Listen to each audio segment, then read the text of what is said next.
We're live. I think we're live. Oh my God. That is John S. We weren't even on like 1 second. He was already there. I mean, he's bam, right in. Where's good going, John? Where's Bonnie at? George Bonnie? George Bonnie. I don't know. George Bonnie's usually in like 6th now. So Coda Improvements. It's 2. Let's see. George Bonnie will pop up. Good evening, Coda Improvements. Dickie Farley. Dickie Farley's on there, isn't it? Quick. Can you guys hear us? Test. 1, 2, 3. Bill McGish, what's happening? Wow, he's like really not even here at all. Okay, Fritz Caddy, Sean Fagan, Adam Fisher, James Elliott, Fubar, the Axe. Led Zeppelin, Werewolf Girl. What's going on? That's an awesome name. Let's see. Two Hacks Garage. What's happening, brother man? Hey, Two Hacks is one of the ones that's in for the Cinderella deal. What's the Cinderella deal? Well, for the No Name Nationals. I forgot the hashtag No Name Nationals in the description. Damn it. Go back and hashtag. I don't know what kind of buffoon I am. I don't think you can go back and hashtag. I don't know. I'm probably not alive. But that's all right. The Two Hacks Garage is one of them that's in for the Cinderella, which is essentially they started off with less than 500 subscribers. Okay. And they're trying to meet the 500 subscribers before the event and then still show up at the event, right? Okay. So they're building something to do that. So there's quite a few of them that's in for it. You know, Bear Rose Garage, Outfits Garage. Who else is there? I can't think of any of the other ones off the top of my head. I am going good. Led Zeppelin, Werewolf Girl. Actually, you got to reply back the same way she wrote it. Oh, we're doing great. All caps were yelling at you. Let's see. Zero's here. Zero is here. And as well as the rest of the greatest automotive community in all of YouTube. Right? Oh, was that gone or something? Was that gone? Everybody keeps saying welcome back. I was here last week. Were you? Yeah. Yes. Oh, maybe you know what? They might have skipped a week or something, or a couple of weeks. Or no. You know, I had Kiwi was here Sunday night. Oh, we used this, so I didn't have to sit on the couch with him. Oh yeah, fair enough. So, I know how you're definitely phobic. Oh, way phobic. And Kiwi kept moving over. He kept sitting closer, and I kept moving the computer closer to him, and he kept moving closer to me. I have to have a talk with Kiwi. He doesn't realize how homo paranoid I am. Yeah, well, if you want, I can actually throw on a bit of a Kiwi accent, and then no. Let's avoid that. We can only have one Kiwi. We only have one Kiwi, and then we'll have to have all of this confusion. Is that Dallas or is it Kiwi? Oh, you never see Dallas and Kiwi at the same time. We're the same person, right? Yeah. Let's not go there. No, Zero. No love seats for UT. None. Uh-oh. Kevin Dwinger is asking, fuel pressure, I need to run with an 850 Holly on my 289. 7. Hi, guys, from Danville, Illinois. Hey, that's not far from where I'm originally from. 7 PSI is 6.5, 7 PSI is the happy zone on those Hollies. John Wilburn says he's just glad that Creepy Bird isn't watching us. Dude, the thing was drilling right into my soul. I'm telling you. It was sharing DNA information from me with some intradimensional thing. I'm telling you, there's no question about it. Auto 1303 says, Tony or Dallas, do you guys use an AFR gauge to tune carbs? Thoughts? I do not, but I recommend that you do. I don't, but I still haven't got my junk running correctly right, so maybe I should. It's a good thing to have. It's a good tool to have. I mean, there's nothing I could say against them other than when I'm screwing around with a car, I just don't have the time or the inclination to go whip out. I know what it's supposed to smell like, what it's supposed to feel like, what the plug's supposed to look like. Nothing wrong with an air fuel gauge. The main problem with the AFR gauges is that you're getting a snapshot of the whole engine, but you're not seeing the individual cylinders. So within that batch of cylinders, you could have one that's fat and one that's lean, and you've got your balance going through. You don't really know. So you still have to do the traditional plug reading and all of that in addition to the AFR. Well, that's what I've always used is plug reading. That's like the most accurate way to do it. Right. I mean, I even if you're using an AFR, it's not accurate unless you also do a plug reading. Right. No, I agree with that. Just like when you found that on Plan Z, some of the plugs were getting dirty while some of them were still white. Yeah. Right. So an uneven air distribution in the intake manifold. Austin, what's happening, brother, man? The Kiwi bird is definitely the creepiest thing in that shop outside of the mannequin head and the helmet popped up. What's the matter with my head in the Austin? You don't like her? We should put one of them like the birthday cards that like talk to you or sing to you when you open them up. We should put one of them in your mannequin head. So every time you pick it up, it's like, put me down. Silver Bell. Tony, is a 446 pack you did a video on yesterday. The one Dylan McCool? Yes, it is the one that he owned. And I found out after we put the video up and people started commenting, that's Dylan McCool's car. And then Dylan McCool commented, hey, that's my car. So I had no idea. And Kiwi had no idea. Did it end up here in Middle Tennessee? Well, Dylan McCool is in Middle Tennessee. He's down like around Fayetteville. Oh, okay, and okay. He did a video on the car in October. He found the car, got it running, did a video on it, on that car in October, and then sold it to a fellow named Josh. Well, the guy named Josh brought the car to Kiwi's to have him straighten out the carburetor and the brakes and so on and so forth. Uh-huh. So Kiwi says, hey, you should see the car I got here. So I went there and we shot the video, right? Uh-huh. And then afterwards, I realized by reading the comments that it was actually Dylan McCool's car. Huh. Small world. Small world, exactly. Good thing it wasn't Whistling Diesel's car. Oh, it would be on fire. Right. Yeah. And crushed. Steve Biker, what's happening? Dylan is one of my favorite YouTubers. I love that kid. He pops up every once in a while. Like I'll run into him because he's a local, and I'll run into him here or there, like at a show or whatever. And he's what a nice kid. He's a genuinely good guy. Genuinely good guy. I like him a lot. I went to the swap meet. Did you go to the swap meet the other day? No. The Stones River swap meet up in Nashville at the fairgrounds? No. Yeah. Oh, it was good. I scored 2 quadrojet carburetors, $20 a pop. Oh, I can't beat that. Nah. Both of them are the same exact one that's on the truck or on my Suburban. Let's see. Bill Makaiska. Is the factory, thank you for the super chat. Is the factory set up the best? Or can I run bigger 2 barrels on a small block Chrysler for a hot 6-pack motor on a daily driver? It's a truck. Yes.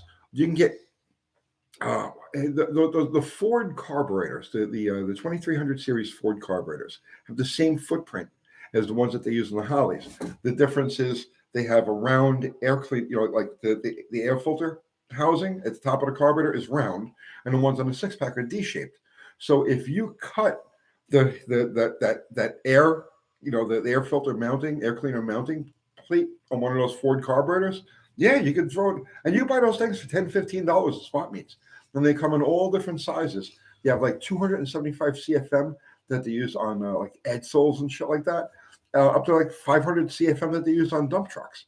So there's the whole range of those carburetors, dirt cheap, but you have to modify them to make them work on the intake manifold.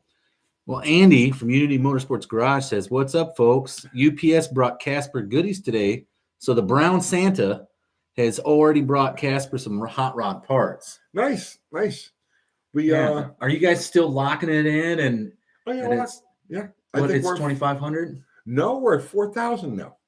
What? We're 4,000. Was there a video made of this? Oh, the kid Lunar Outlaw tried to muscle into the action. Oh, and we just the ante got raised there somehow or another, and now Andy and I are at $4,000. It's 4,000 now, right, Andy? Yep, locked it at 4K. Jeez. Yeah, we're not messing around. We're not messing around. He's got parts. I got parts. He's doing things. I'm doing things. It's going to be good. It's going to be good. Yeah. Well, it sounds like you're pretty much going to take the jets right out of the nitrous kit and just like go all of it, right? Oh, I'm sending it. It's We're just taking the vacuum line right off the carb and nitrous bottle screwed right to it. Oh, I'm sending it. I'm sending it.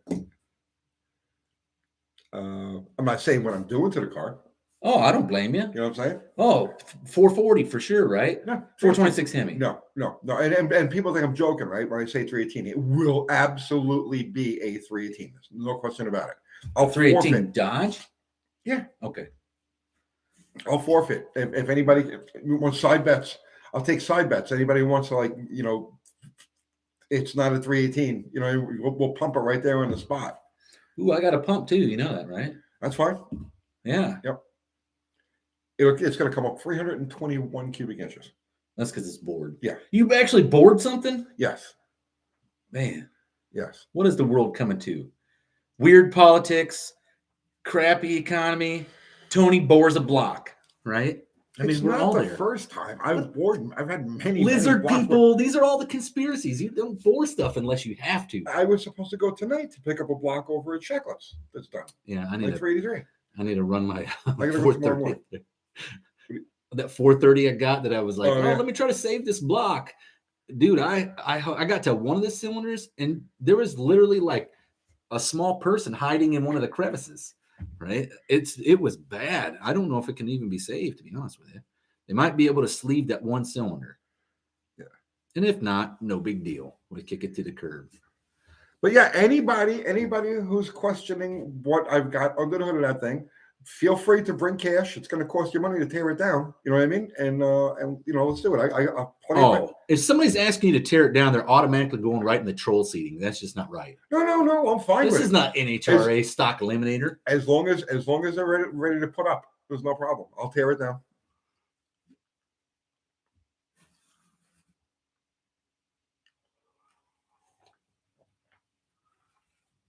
Rich, creamy coffee. I'm just looking at Bobby Cervera says it won't be enough. Yeah, but it totally is enough when you throw all the nitrous at it. Like, you know how you got mother bottles? Tony's going to have a mother bottle, right? There's going to be literally a line following him down the track. I'm sure of it. I'm not going to need that much. It's not going to need that much. Well, I'm sure you can easily get 450 horse out of one, right? Without going too overboard. And then you throw a 300 shot of nitrous at it. Now you're making the same kind of power as Andy is, right? I'm sure his motor's going to be 750 to 800 horse. Significantly lighter. In your cars, yeah. And more aerodynamic. A little bit. It'll count upstairs. No, you're in the 8th mile. It'll still count. Let's see. Tony, when last don't oil the track. It's probably a good idea. I'm telling you right now, it's probably a good idea. Andy's got quite a few bottles. Yeah. Yeah, I'm looking forward to this. It's going to be fun. The Vermonster Richards. That's a pretty crazy name. Uncle Tony, the Vermonster is in the house. I want to build a small block Mopar with homemade long tube intake like the old Cross Ram 413s and the 300 cars. Oh man, unless you're building it to tow a house, don't even bother with that. That's strictly a mid-range torque thing. It looks cool, it looks crazy and everything, but it's way outdated technology. Okay, Abel D says, Tony and Dallas, this is a silly question. Do you think I can nitrous a Land Rover 2.25 liter 4-cylinder petrol engine? Yeah, you can nitrous anything, really. Even the diesel guys nitrous them, right? The kick and dill is here. Oh, well, that's it. We just need to turn off the show. There's nothing else can be done. Let's see. Let's see. Well, that's funny. Brian Bressam says chat not working. Stopped at 7:13, even though he chatted it over. Oh, he might be on some kind of crazy delay. That happens sometimes. Let's see. Dallas, how do you spell Buick backwards? Oh, Buick. Backwards. KCRUB. KCRUB? I've never done it, so I don't really care. Paul Capizzola wants to know, how extensive will the video coverage of the No Name Nationals be? I'm assuming it's probably going to be too extensive because you have so many content creators. Everybody else is going to be running around filming, and then you're going to have John Wilbur and I driving around, going to the pits and doing the same thing. You'll probably have like 100 live feeds going at the same time from this race. I got two T1 lines coming in. I think that's what it is.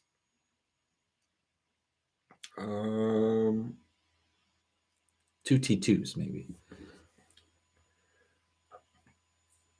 Yeah, John Wilburn saying Dallas will be and he will be streaming. Yep. And then Don English says it'll be the most recorded event in history. I'm assuming it will be, to be honest with you. Hey, Olive. Yes, it is apparently Wednesday night. Oh, man. Is it Wednesday again already? It happens, man. It happens. Oh, there's Danger Bear. You can nitrous any internal combustion engine. I bet you can probably nitrous an external combustion engine too. Like a firebox and a train. If you throw some nitrous oxide in there and because you already got fuel in there, coal, right? I imagine it'd burn hotter than hell. Yeah, I guess it would, right? Well, the same as if you had a torch and actually acetylene torch going and you've hit the oxygen. Well, do you remember the same effect? Do you remember a few years ago when they were doing the rich people race to space thing?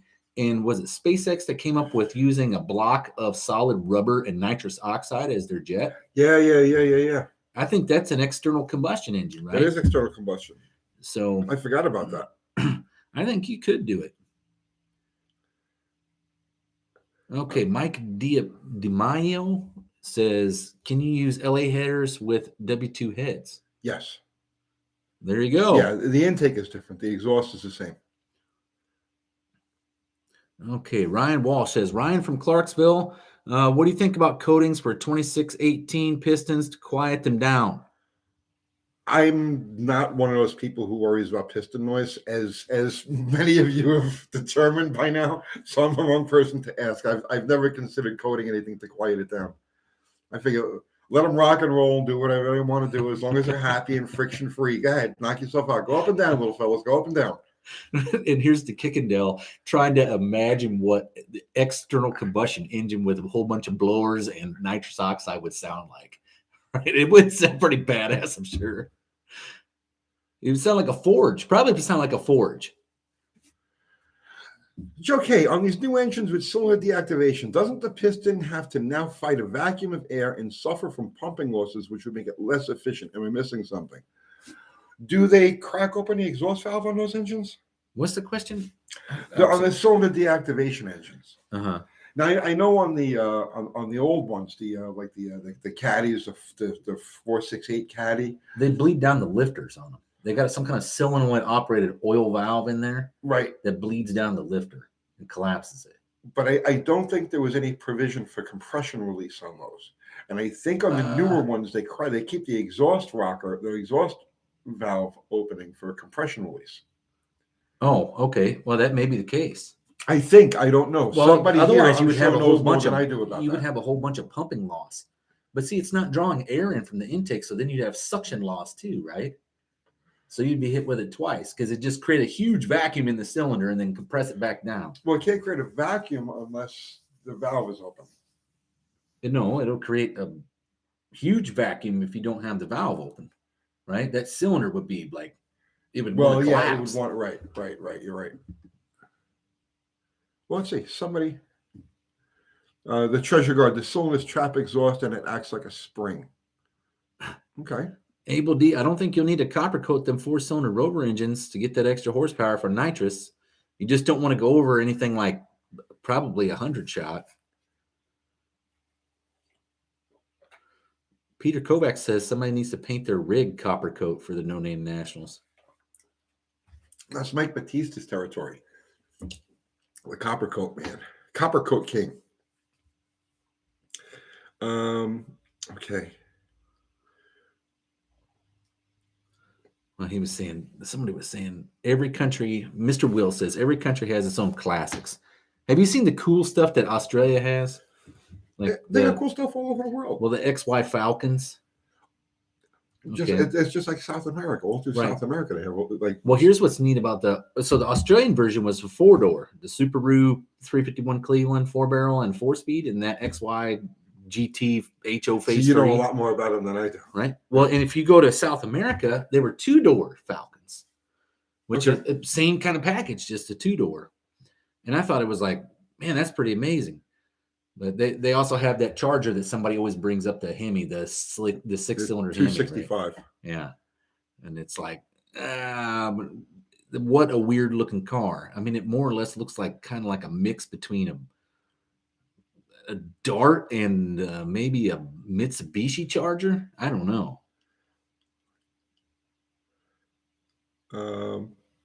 Paragraph saying XB Falcon Aussie with a blown 351 Cleveland. XB Falcon? Oh, that would be that Mad Max thing. That's the Mad Max one, yeah.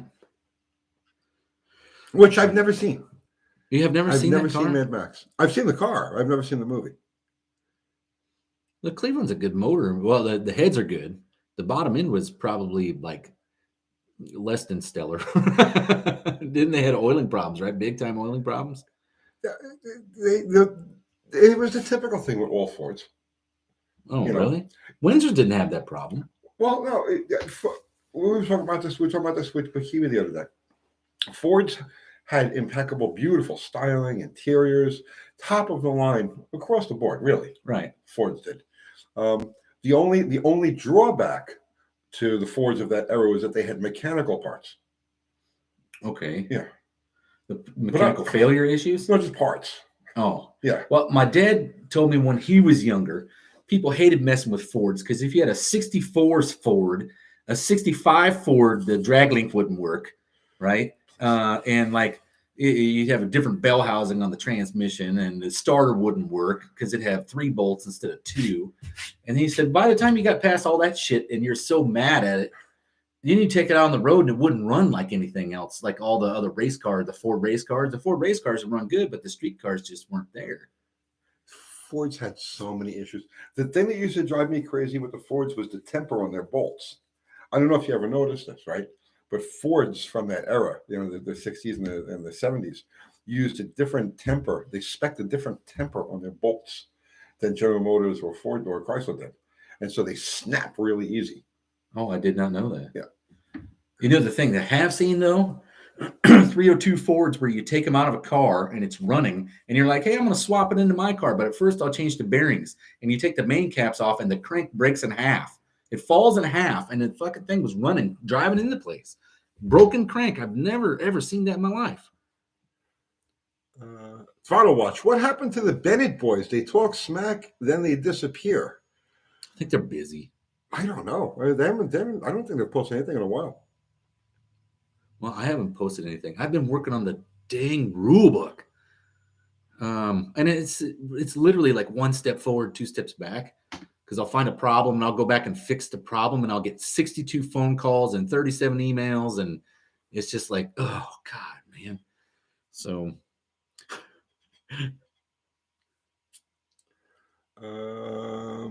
Let's see. Super Galaxy Garage. Yeah, the Kiwi was talking about they had a 302 Cleveland. Yeah. Legit. I says, you mean a Boss 302? He says, no, it's 302 Cleveland. Yeah, I remember seeing those up for sale. And I'm like, some idiot's trying to sell a Windsor motor as a Cleveland. And they're like, no, man, we got a Cleveland down here. Like, oh, really? A 302 Cleveland? Talk about a tank motor. That thing would be heavy. Neutral Drop just seized the motor by popping off the timing bell while it was running. What they expect to happen?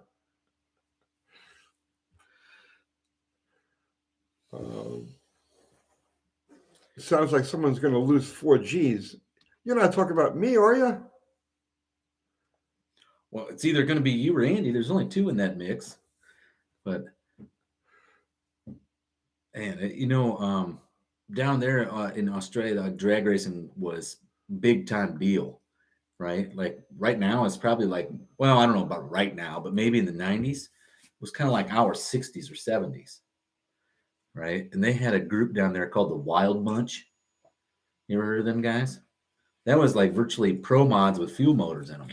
There weren't fuel motors or alcohol. Were they? Yep, and Okay. they actually, that whole Wild Bunch thing started in Maryland. Did it really? In oh god, it was Camp Stanley, and there was a guy, Dr. Wacko with the Jeep. I can't. There were a bunch of them, but they started actually at Budds Creek, Maryland. Was where the circuit formed. Okay. And then they ran a bunch of dates in Englishtown and Atco and the Northeast. That was all around 1980. I want to say like mid 1980s, like 1985 or so. They put on a good show. Well, they had a good group down there, and one of the guys that was a big time racer in it was named Benny Gatt, and he had one of those XB Falcons, like the Mad Max car, right? Okay. But he came over to the States when he was building it, and he bought every Fontana Cleveland block and took them back to Australia as they were pooping them out at the factory, the foundry. He's there buying the blocks to take them back, and then no one else. There was no blocks left in the U.S. He had them all. Bill McKeiska, I thank you for the super chat, Bill. Ford, they circled the problem on the grill. Well, I mean, that's it. I really shouldn't bust on Fords. Like I said, the biggest problem, the biggest fault I see with Fords is that they did put mechanical parts in the cars. And I mean, that was where they went wrong. That's where Ford went wrong. I don't understand what you mean by that, mechanical parts. All of them have mechanical parts. Every car has mechanical Yeah, but Ford has Ford mechanical parts in it. You know what I'm saying? So if they had just left those out. Oh, really? Yeah, those cars would have been flawless. Oh, somebody was correcting me that Benny Gatt's car was an XA Falcon. I don't know. Gonzo? I think Gonzo was an XB. Randall Hub. Tony, if Farm Truck would let you drive his rig, would you do it? No, not really, no. Why would I want to? I think he does a pretty good job of it himself. I wish they'd throw in for the no-name nationals, though. Bring some of their cool stuff. That Spitwad thing. Have you seen that thing? No. They had some kind of pressurized air capsule deal, and it's essentially a push car, but it had an air tank in it that you'd pressurize up to. Maybe it was pressurized water. I don't know. Steam. I have no clue. But they called it the Spitwad, and it was out 60 foot and all everybody, right? And I thought it was neat. Like, if you were to really take that thing and work with it and make that the launching apparatus and then freaking come all in with nitrous big block at like the 60-foot mark, you'd be a freaking terror. No, Andy, I'm not getting any ideas from this. Andy's like, he's going to put a rocket in that car. A Jado. I like the nitrous chair. I thought that was pretty cool. The Farm Truck and Asian nitrous chair. Oh, yeah. Well, they have, what did they do? They did a couple of things here recently. I haven't watched the TV show. They just pop up every now and then when I'm putting stuff up on Instagram. But the funniest thing that I've seen here recently is they took like a trailer, like a travel trailer, yeah, and they mounted the body on like a van chassis. And then they said they got somebody to do a trailer race with them. And they're like, yeah, sure. So they pulled up their diesel truck with a trailer on the back. And then Farm Truck took the Farm Truck and went down the track, and they pulled that trailer up next to them. And they're like, oh, crap.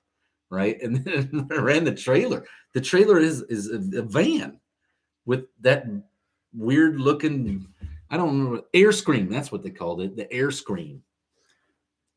I haven't seen any of this stuff. I like that. I think that Asian is a little out there. I like Farm Truck. I think he's a. I like their ideas are always goofy and fun to watch. I met them guys at PRI, and they were like totally unenthusiastic to meet me. But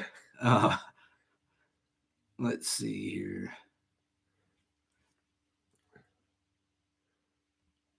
Rider of Pale Horse is saying, hit the like button or send Tony lots of money. They can't do both? Hey, I got big bets to cover. No, I don't have a rocket axle Danger Bear, but I would love to have one. Kickendall is saying that, you ever see the Banks Sidewinder Dodge Dakota truck? No, I have not seen that. She's saying it was a demon on steroids. Here, there you go. That's what it looks like, right? Okay. And it's a van under there. Oh, Jesus. And it has the windows all blacked out and they got cameras to drive it.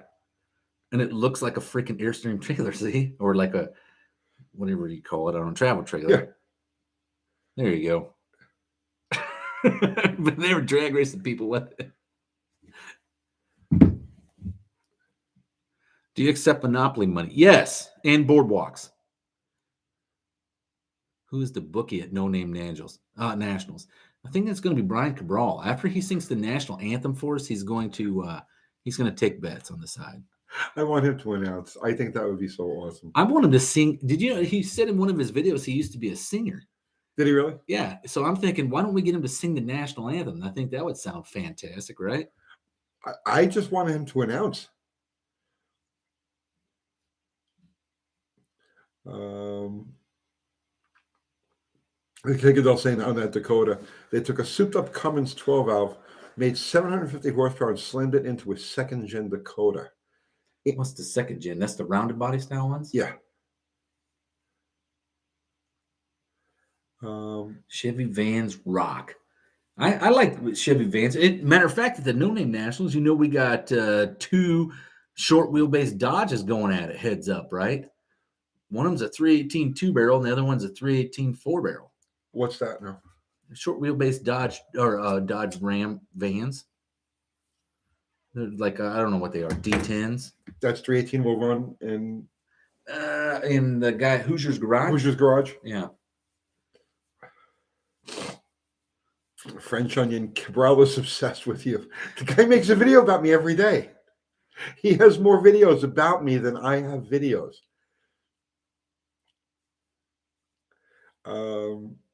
Brian M23, what do you think about the prices of older cars? I think they're on a rocket sled to oblivion. They're going like just get. If you want an older car, get it now. Get it now because I'm telling you, within like 5 years, you're not going to be able to touch anything. Maybe even the 4-doors are going to be freaking stupid money. They're already up there. 5 years, you're going to see an acceleration, a price acceleration ramp on the average run-of-the-mill, just American passenger car from like 1978, right? Nothing crazy. You're going to see those things rocket to the moon. 5 years, within 5 years.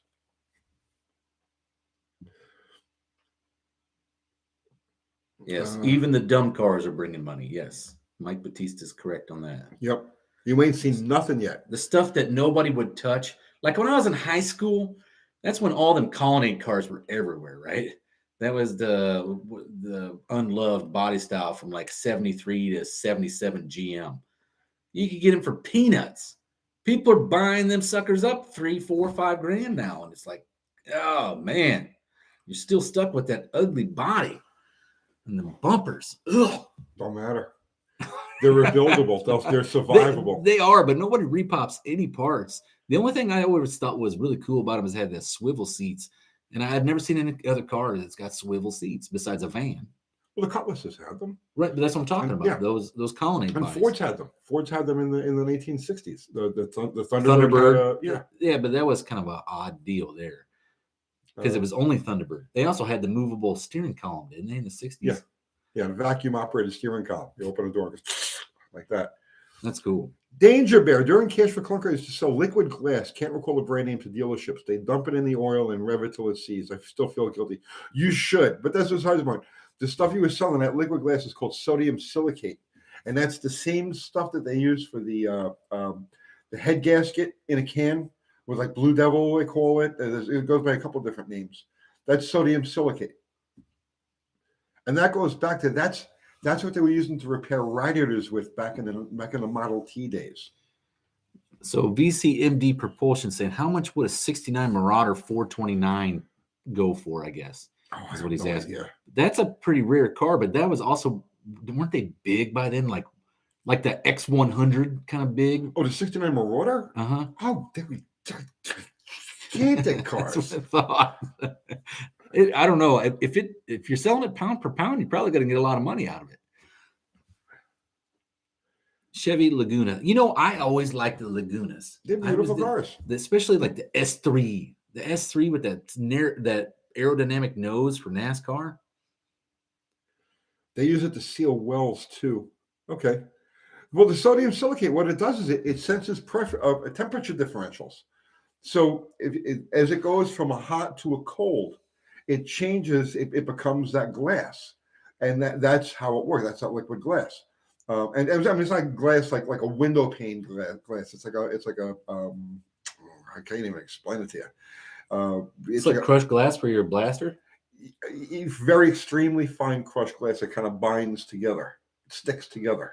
Huh. And like kind of like rock, it's more like rock candy than it is. Remember rock candy? Right. Yeah, it has like the same properties as rock candy, and that's what they use. Like I said, if you buy like Blue Devil, that would kind of make sense because remember eating rock candy would like stick your teeth together, right? And you couldn't get them apart. Yeah. Why don't it fix head gaskets? It actually does. If you read if you follow the directions, it will. Pirate Greg, it blew my mind when you featured the Turnpike Cruiser, always one of my favorite cars. I'm going to do more on that car. I like that car. So here's Kevin Dwinger says, why do you say older cars are going to go out of sight and price? Because of the way current cars, anything built in the last 15 years or so is Garbage. Literally disposable, like literally unrepairable, disposable. And people who have means, right, want things that last. Right. That's like the cornerstone of wealthy people is they like things that have of quality and that can last and that they can invest in and pass down to future generations. Well, there's nothing you can buy in like the 2022 or 2021 or 2018 or whatever that has the ability to last and be passed down to future generations. Non-existent.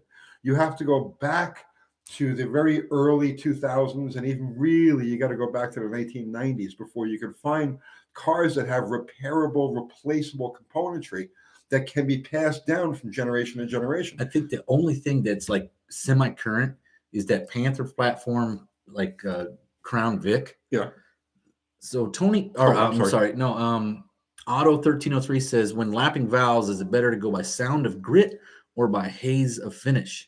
Haze of finish. The grit sound goes away pretty quickly once it breaks down. Yeah. I actually don't. I do it longer than most people, and I do it until I start seeing the stuff actually run out of the seat. So that way, you got to find enough that it's actually running out, right? I do pretty much the same thing. Do you? Yeah. Yeah, and then I don't even worry about the haze or none of it. I put dry erase marker around the edge of the valve, and I spin it in the seat and see how well it's making contact. Okay, let's see.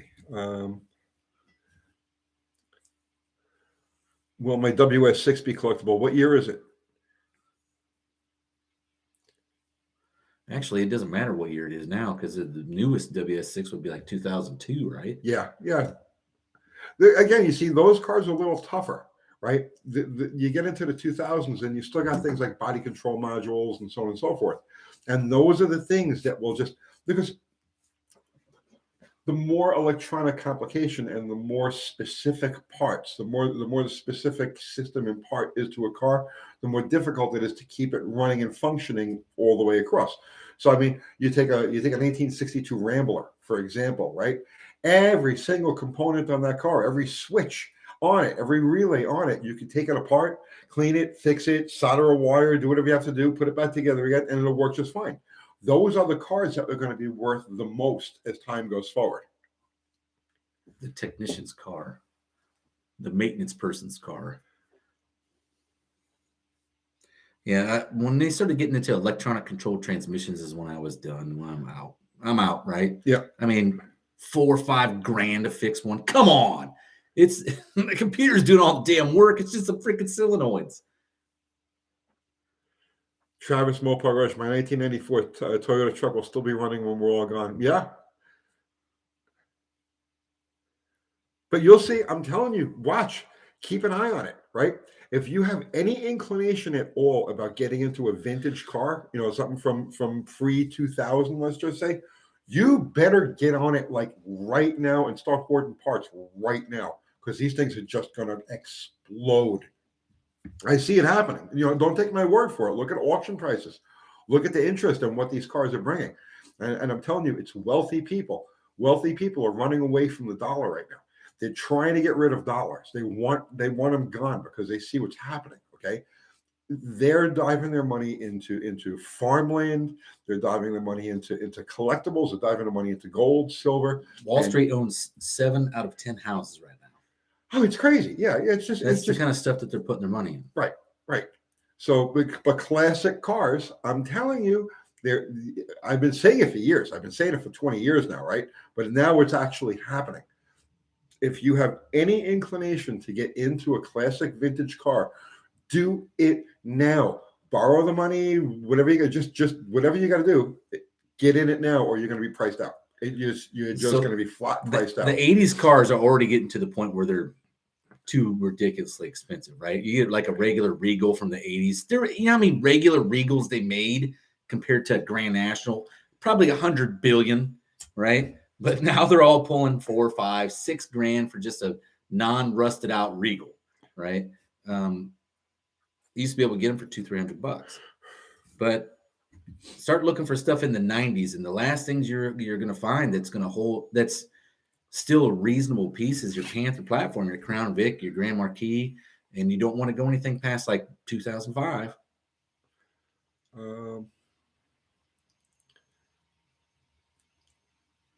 Gold will always be a good asset. Well, absolutely. I mean, I'm a precious metals guy. Period. The end. And I consider the cars to be just another form of precious metals. Somebody said Bitcoin. Bitcoin is a great speculative move.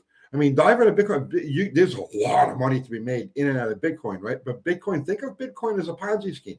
It's going down eventually, but you can make money in between. And I'm not a financial advisor. I'm just a mechanic. I play a mechanic on YouTube, right? But I'm telling you, Bitcoin, it's a Ponzi scheme, but you can make money if you're going to play Bitcoin or any of those coins, any of the. If I put my money in anything, I generally want a tangible, something you can hold, thing, right? Right. But so you got a super chat there from Jonathan Couchy. Thank you, Jonathan. Still working on a Poly 318 video. Do you know anything about the early Magnum exhaust headers? I got a 92 360 Magnum D25 I blasted around with. I know there were lots of changes those years. I know that the 92 318, I think the 5.2, I think had the best. That was the one with the biggest cam, and I think it had the best exhaust manifolds. But I'm not sure. I'm not up on Magnums the way I should be. Well, when you're talking 90s and the best flowing exhaust manifold, it is like literally the turd with the least amount of peanuts in it, right? No, you're wrong. No, are they really that good? Yeah, the Magnum exhaust manifolds are actually excellent. They'd be compared to something from the 60s? Yes. Oh, wow. Yeah, the Magnum, the good Magnum exhaust manifolds are very much like the HP, the big block HP manifolds. It's like an upswept kind of log deal, right? No, they flowed really good. Kids today don't work on cars. I know, because they go to work in their electric car. Stoic Steel, what happens when the EPA effectively makes a ban on gas guzzlers? Don't worry about it. It's not going to happen. And it'll only apply to new cars.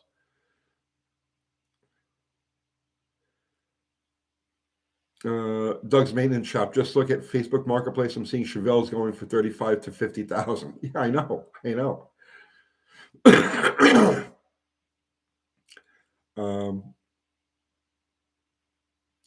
SRP, Bitcoin is hard to explain to older folks, just like fuel injection.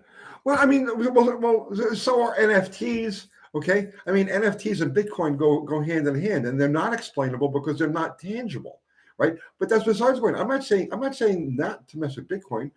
Go for it, right? The Doge coins. There's all of these different. Go for it, but do so watching the charts very, very carefully. Like if I was to get into Bitcoin at all, right? I don't do it because I don't have time. We can sit there all day and like, I got to trade now. Right, exactly. He's right. You hit it right on the head. That's the thing. If you're going to get into like Bitcoin or any of those, right? You've really got to trade it on a minute. You got to be ready to move on a minute-to-minute basis. Ultimately, it will go to zero, right?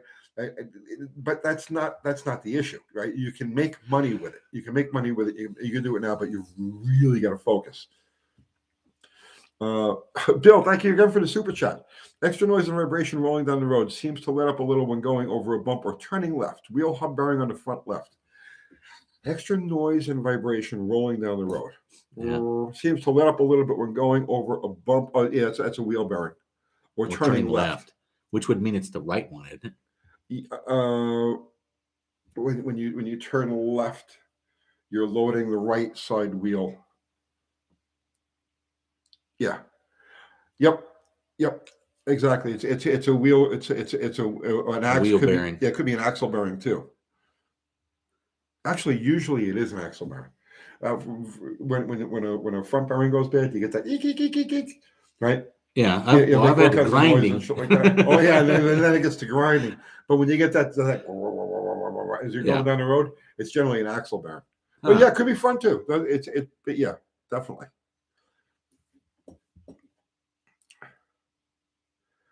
Okay, Travis's Mopar Garage. Hey, Tony, I've tried asking you this question for a while. Why did Dodge use a low compression 440 in the RV? Wouldn't high compression be better for low end torque? Well, you're right, Travis. It does create more low end torque, but it also creates more detonation. The more load you put on under, the more detonation is going to occur. Right. Dodge used low compression 440s for the same reason I use low compression 440s, because you never know what you're going to get at the pump.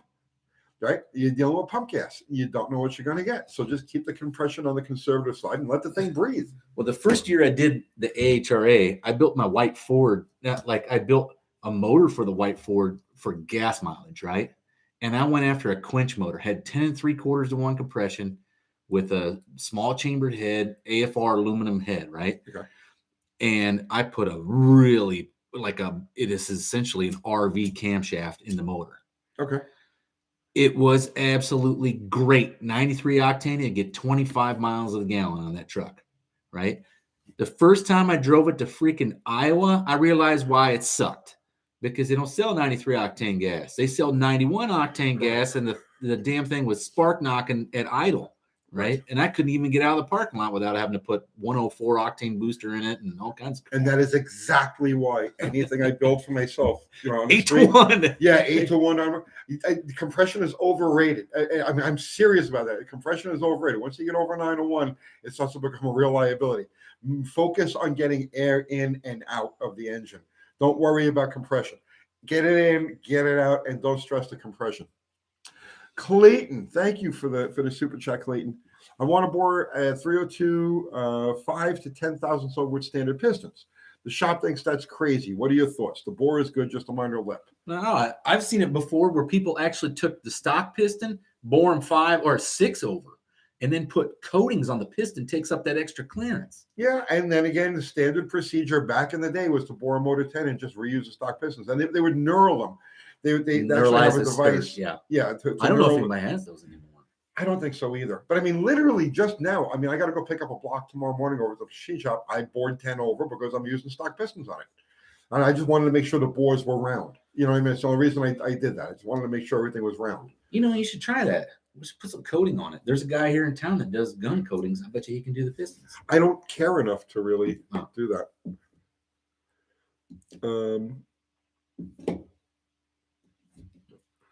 Okay.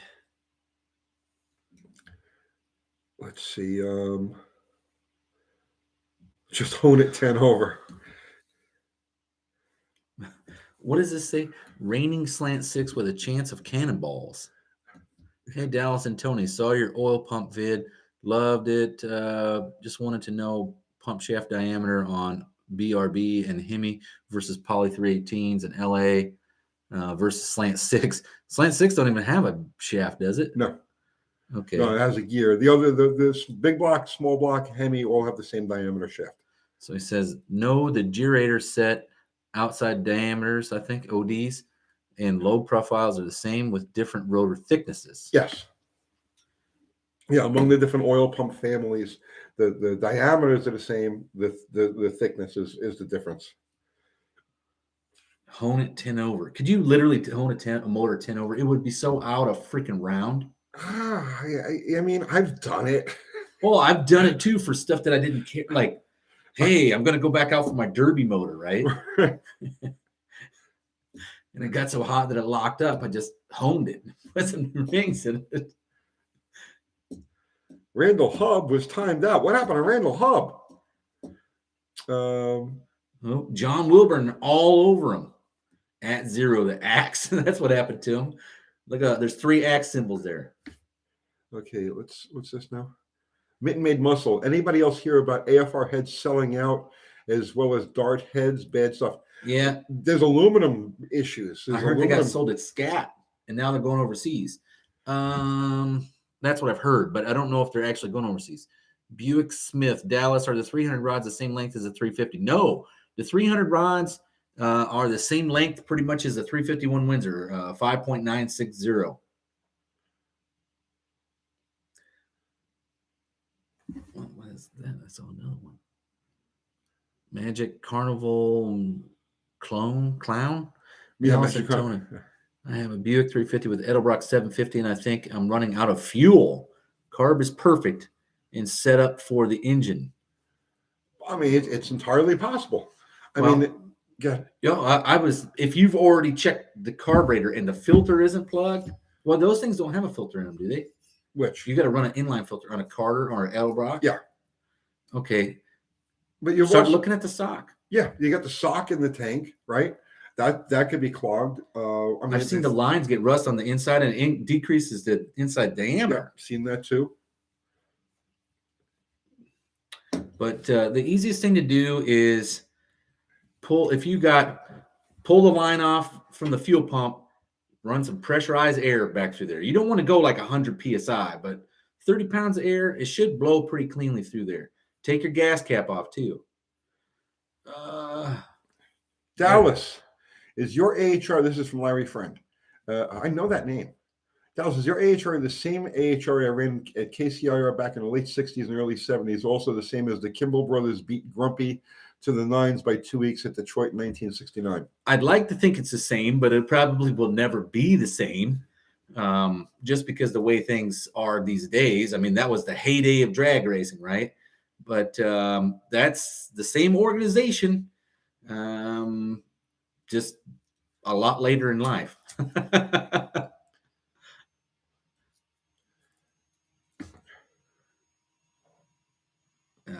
VCMD Propulsion says lots of hot rods and carb cars dealing with vapor lock issue due to the ethanol in the gas. Yeah. And most of the time, it's the fuel pump. It's a mechanical fuel pump. The fuel will boil in the pump. Because remember, the pump, an engine-mounted mechanical fuel pump, has the same, whatever your temperature gauge is reading, is what that pump basically is running at. Yeah. So it'll boil at 210 degrees, 220 degrees. It'll start to boil the gasoline, and you end up with a air pocket happening right there at the fuel pump. Oh man, Fubar the Axe is all over the AHRA page. Fubar's all over. He put up the link to the AHRA, so go there, get yourself a membership, or buy some merchandise.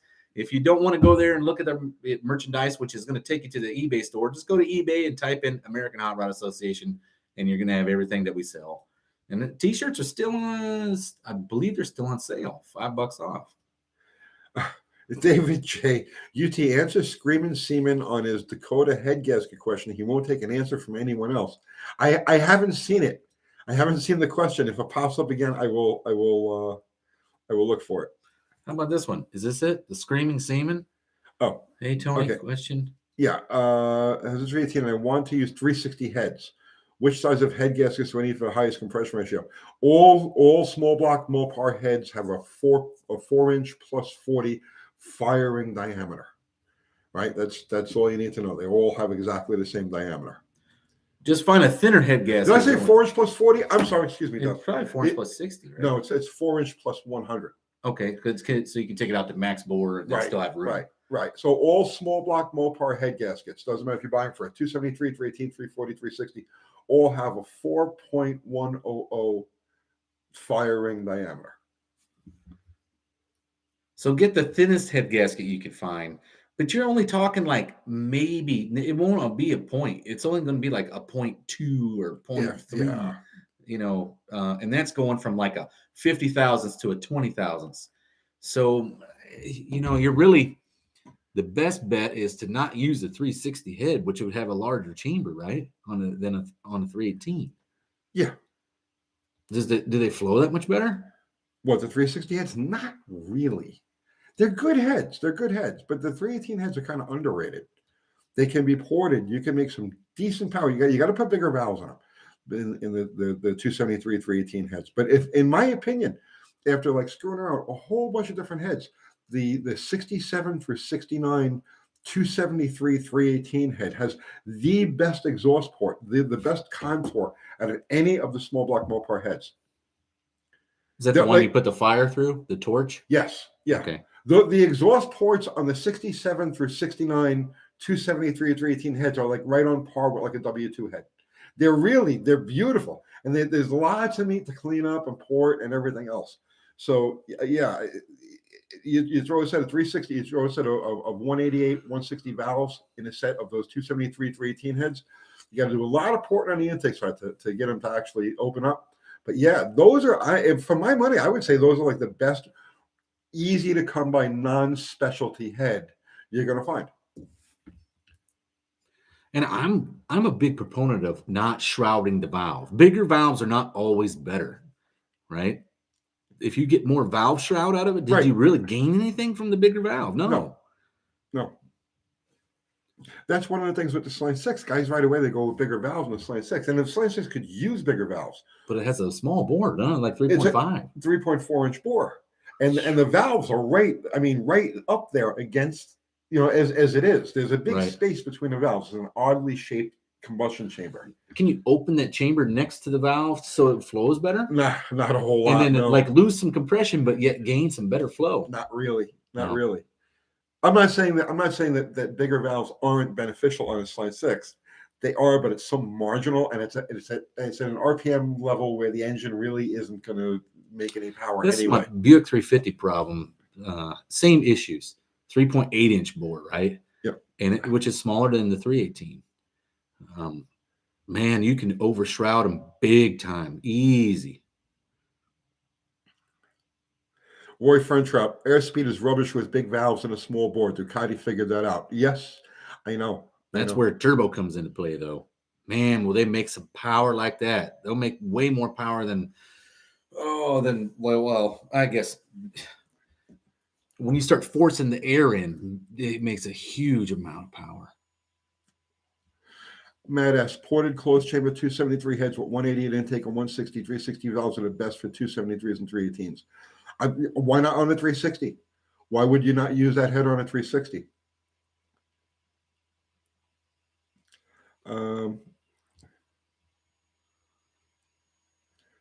Boost changes everything, yes. Rider or Pale Horse, when you have to notch the block to clear big valves, that's when you're trying hard. Yes, I agree. I agree.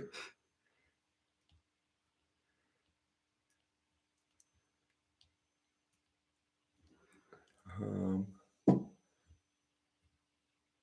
wonder if Andy's still in here. I need to call Andy sometime this week. I don't know when it works. Mid muscle. A bigger bore will make the 2.35 valve act like a 2.4-inch valve due to the unshrouding. Yeah.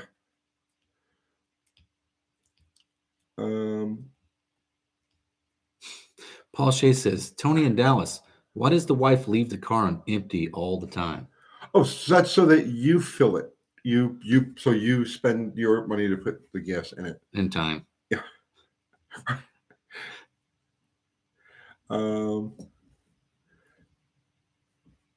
Let's see. Purple Ninja 82802. Aside from being lighter, how else do Chrysler LA blocks differ from their standard counterparts? I'm not sure what you mean by that, my brother. Fords and Chevrolets and all the other ones, are they similar? You just want to know how they compare to a Ford or a Chevrolet. Cam sits a lot higher with a lot higher angle on the lifter. You have a much taller deck, but they're not lighter. They're the same weight as a small block Chevy. They're definitely heavier than a small block Ford. Oh, small block Ford is really lightweight. Yeah. That's because a small block Ford is a knockoff of a Buick. That's what I think. I had to do my homework on this. But what was the first one? The Windsor 221? Yeah. When did it come out? 62? 60. 60. Yeah, with the Falcon. Maybe the Buick is a knockoff of the 302 Ford or the Windsor Ford. Nah. Oh, they're so similar. But there's only so many ways you can make an inline wedge at that size. Yeah, I guess so. You know what I mean? Magic Carnival Clown. How much power can a stock 350 mechanical pump support? Is electric the way to go when you have a large cam? The cam has nothing to do with it, really. It's carburation. It's how big of a carburetor and RPM. And it depends what motor you're running too, because in Chevrolets, you can actually I think a big block and a small block share the same type of pump, right? On a Chevy, yeah. Uh-huh. So you can actually go get a big block pump, and you'll see them. They look just like a regular pump, but it'll have like a canister hanging off the bottom, right? And it'll flow twice as much fuel as that stock little small pump. But it depends what you're using. Well, the thing is that General Motors was very generous with the mechanical fuel pumps and the fuel lines. Like, for instance, Chrysler used a 5/16 line from the tank to the pump. Oh, really? Yeah. General Motors used a 3/8. Yeah. And all the way to the carburetor, but that's mostly because the Quadrajet has a very, very small bowl. float bowl, so they have to keep it supplied with fuel. That's right. Yeah, you're definitely ahead of the game. Like with a stock General Motors, like a small block Chevy, big block Chevy, whatever, you're definitely ahead of the game with a mechanical pump on those engines than you would be with an equivalent Chrysler. The downside is you end up with that same vapor lock situation. Oh, maybe that's why your Moto does that, because it does have 5/16 line. Yes. And see, it's a Quadrajet, right? Yeah. I wonder if we should run a 3/8 line on that and put an electric fuel pump on it. I could probably do that. I should probably do that. I don't know. I haven't even touched it. I have so many things going on. You said the rear end's bad, right? Yeah, please don't remind me. Yeah, I know. That's how my life is going right now. Don't remind me.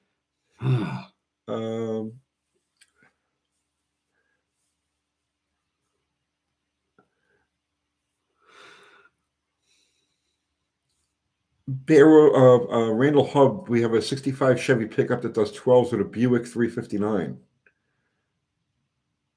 Buick 359. And then it got retracted somehow. Your Chevelle has 5/16. Then it must be a 66 or earlier. Hey, I'll tell you, Buick 400 has torque too, Mike Batista. My torque converter, my Suburban. The Screaming Seaman. I have a feeling that after everyone gets sick of the overbearing technology, all the 25-plus-year-old cars and trucks that don't need inspections will be LS swapped and carved. I agree with that. So Randall Hub says it's a 350 Buick. He must have retracted it because he did a typo on it. But it ran 12s with a 350 Buick. Yeah, that's actually a really good number. Those things don't run that good. I mean, I love them because it's the one everybody throws away, right? And you're the unsung hero if you can make something work that nobody else can. Mr. Will, your rear went out on a tow truck. The spider gear is like super, super sloppy. It's a Dana 70.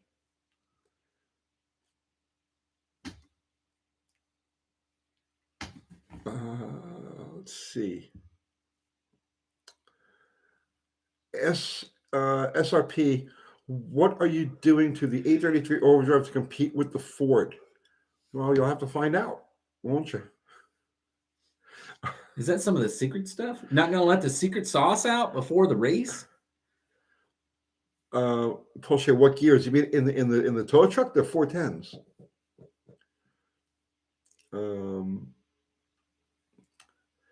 Tom Ashton, Mickey Thompson made a drag cylinder head with the intake and exhaust the same size. That was a common thing with nitro cars in like the 1963 to like 67, 68 era, where they were doing the same size intake and exhaust on the early Hemis. The neatest thing I've seen is it started off, I think, on Buick nailheads because the valves were so small, but the exhaust side was real small. And they started putting the intake side on the exhaust and then have the exhaust be the intake runners. Yeah, there were a few different, like there were that was a Chevy thing. I sort of like Indy cars and stuff like that, where they would reverse the flow in the heads and make the exhaust the intake and the intake the I don't know exhaust. why they would do that. I still haven't figured that out. I mean, because the port would be so small in comparison. Unless they maybe swapped the valves around. I don't know enough about it, but I know it was a common thing. There's a video that keeps coming up on my recommended about it, and it's a small block Chevy, and he's got the exhaust coming out the top and a pair of carburetors feeding the exhaust side. But I haven't watched the video. But I see the thumbnail right now. You know, as soon as I go home, I'm going to flip on the TV and that video is going to be there in my recommended. Replica, thank you for the super chat. Haven't had a chance to be in a live for a good while. Welcome back. I have been doing so much overtime.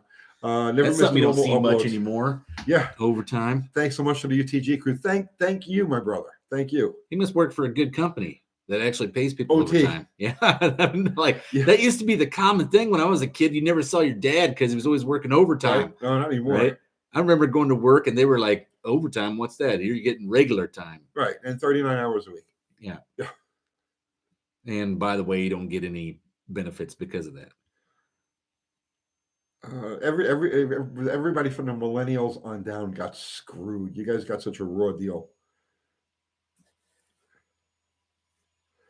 Thomas McSorley, did you ever race in White Plains, New York back in the day? Yes, in fact, I did. Overtime will get you fired these days. You're trying too hard. God, you're a suck up.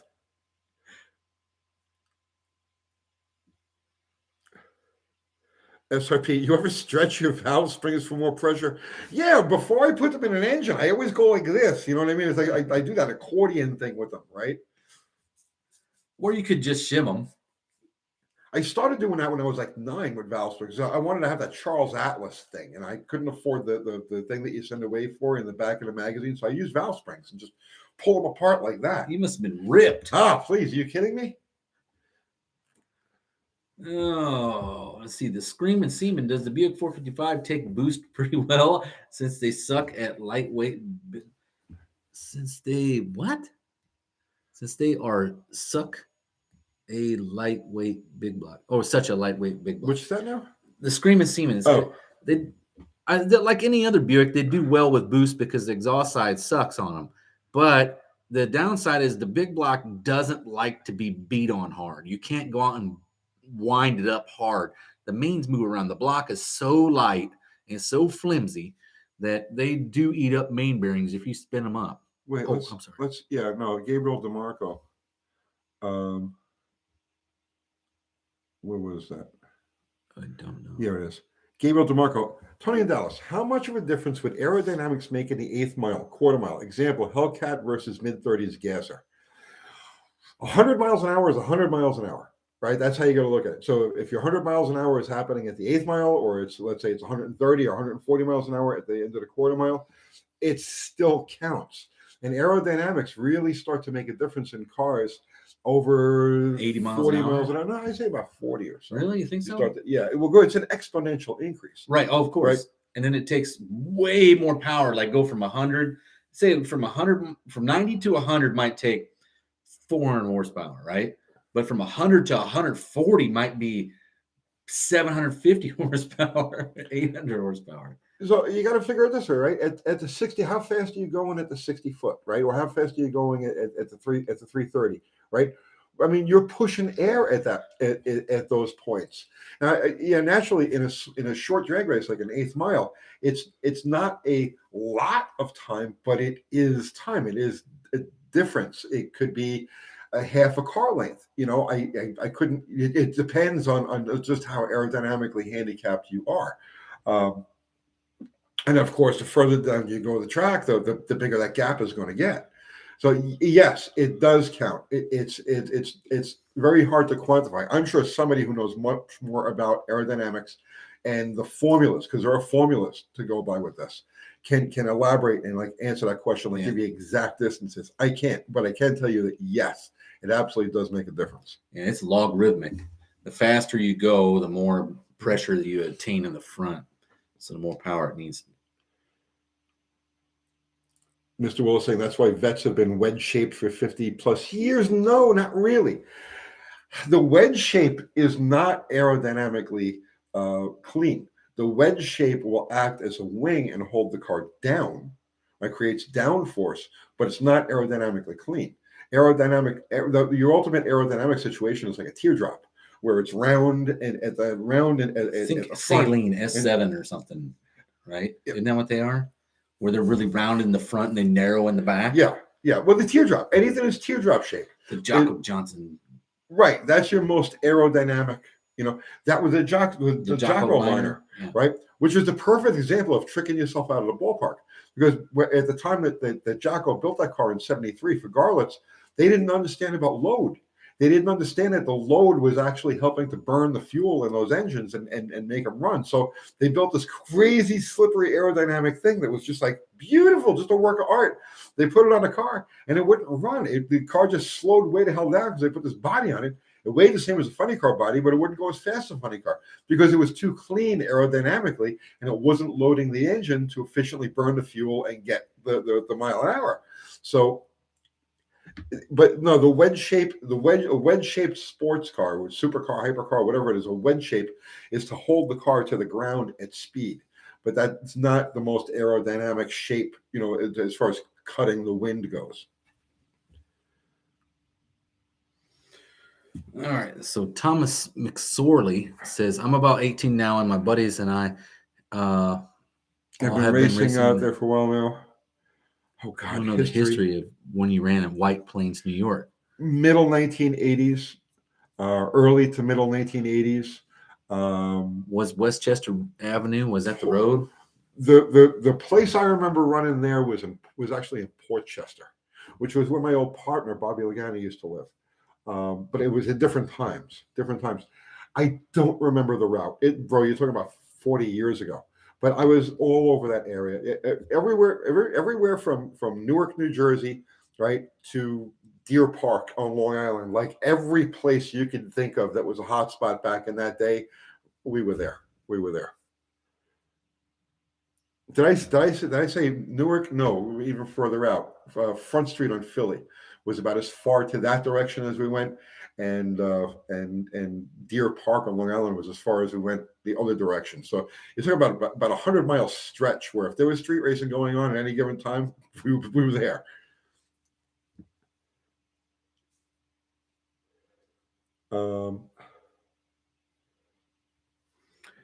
So Joseph Giannini says, actually, one of the best aerodynamic cars was the 73 Dodge Charger, believe it or not. Yeah, I don't believe that. I know. I think it was like my 88 Thunderbird. The Thunderbirds were really aerodynamic. Right. You can feel it when you go to the track and you run the quarter mile. Anywhere, when it starts to get past like the 8th mile to about the 1,000-foot mark, you can feel the car lower down and it gets quiet. And it's like, wow, this is amazing. Yeah, VCMD Propulsion saying the Thunderbird SC was one of the most aerodynamic cars in its day. Yeah, no, you guys are absolutely right. And they're beautiful. They're beautiful. That era Thunderbird, man. What years did they make those? 85? Like mine? Yeah. 83 to 88. 83 to 88. Sorry. The turbo coupes. Yeah, that was like mine. They're just most beautiful cars. Beautiful cars. Problem is they had mechanical parts. Actually, they did all right because you had half as many mechanical parts in the 4-cylinder. It's true.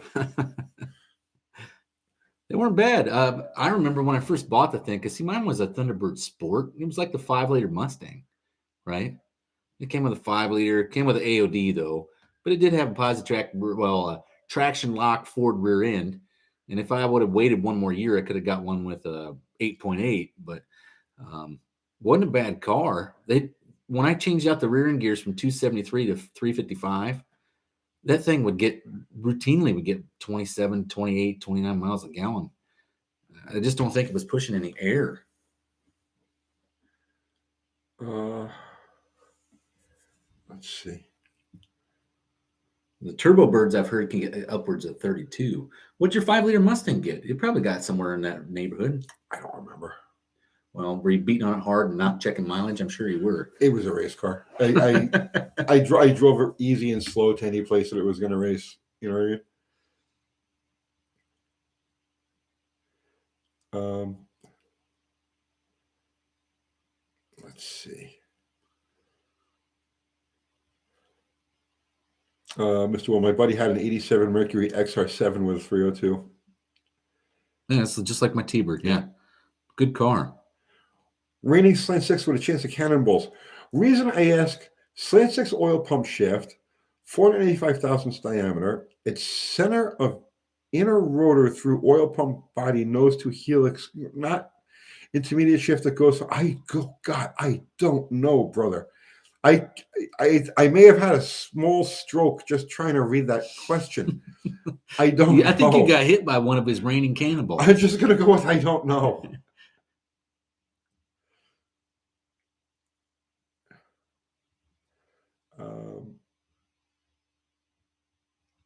Mike Batista had an 86 Lincoln LSC with a 5-liter. That's the same as a Cougar. That's in the Thunderbird. That's a cool car. I always liked those. I did not like the trunk lid, but they came with the HO motors. I did a drag test for Cars Illustrated magazine on one of those, on an LSC, and it was called the Wall. The name of the story was the Wall Street Whaler, and I told you about this. We took the car to the corner of Wall and Broadway at sunrise in Manhattan, and the Twin Towers are the background.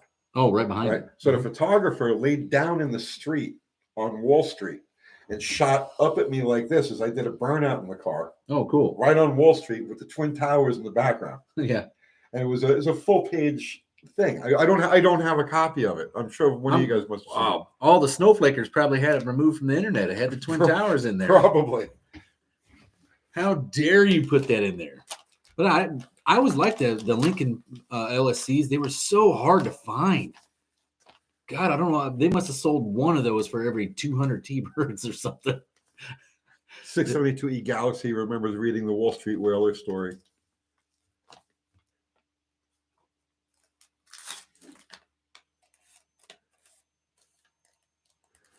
New City Carpet, you and Dallas are rear drag shocks of any value 70-30. Yes, but what I found is adjustable ones for your combination. You don't want something that's set unless you know what's the ideal ratio that you're going to need, right, for rebound and coil or compression. Yeah, there's no formula you can go by because tire type, tire size, spring tire rate, type. engine converter, all of it. All of that's going to dictate what you're going to need for a rear drag shock. It's best to just buy the adjustable, pay the extra money. You'll be so much happier with it. There's a zillion variables, and the only thing you can do is go out and run it and test. And the sad part is those zillion variables all change when you go to another track. That's right. That's right.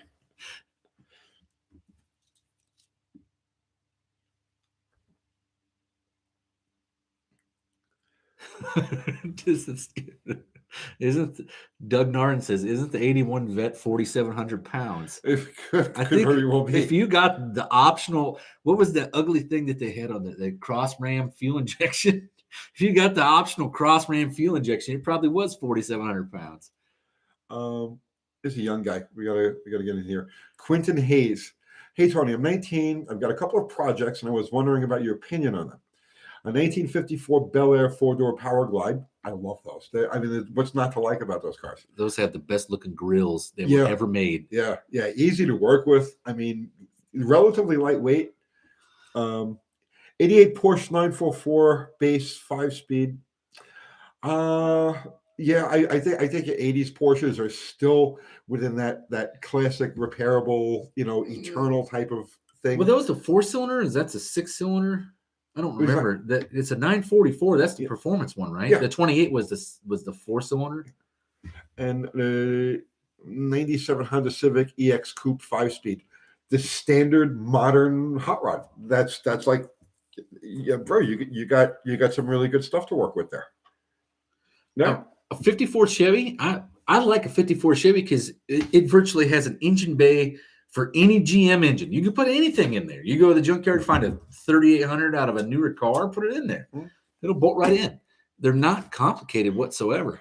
Yeah. The neat thing about them was those came originally with what, stove bolt 6s. Yeah. You could get a stove bolt 6, and what I found is a stove bolt 6 and a T5 are like the happiest combination on the planet. They were born for each other. Right. What bell housing would you use for that? I don't know. I've seen 2 of them so far that I don't know if they're using an aftermarket bell housing or whatever, but there was 2 of them that were 53, 54 Chevrolets with that stove bolt and a T5, and you cruise down the road and it's like 1600 or 1800 RPM. It's just starting to come into the torque band of that stove bolt motor. No, Quentin, you got a nice, well-rounded fleet there, definitely. Two Hacks Garage, thank you, brother man. You have to check out early tonight. Great show as usual. Keep up the good work. Yeah, well, guys, need to go there and sub to him. He's one of their Cinderella candidates. Yes, Two Hacks Garage. Go give him a sub. Oh, that coffee's not. I can't do coffee at night. I'll be awake till like 2 in the morning. I'm gonna drink half a bottle of NyQuil when I go home. Oh, you're not feeling good still? Yeah, I'm run down, but I'm not sleeping as good as I should be. So I'm gonna guzzle some NyQuil and just do the coma tonight. Huh. Jim Grasso, thank you for the super chat, my brother. Hey guys, why do you not see very many Corvettes drag racing? Rear end? No, there used to be tons of them drag racing. Modified used to be filled with them. Gas classes. Well, back then they were converted to a solid rear. They were, but they also, the cars were considerably cheaper. Yeah.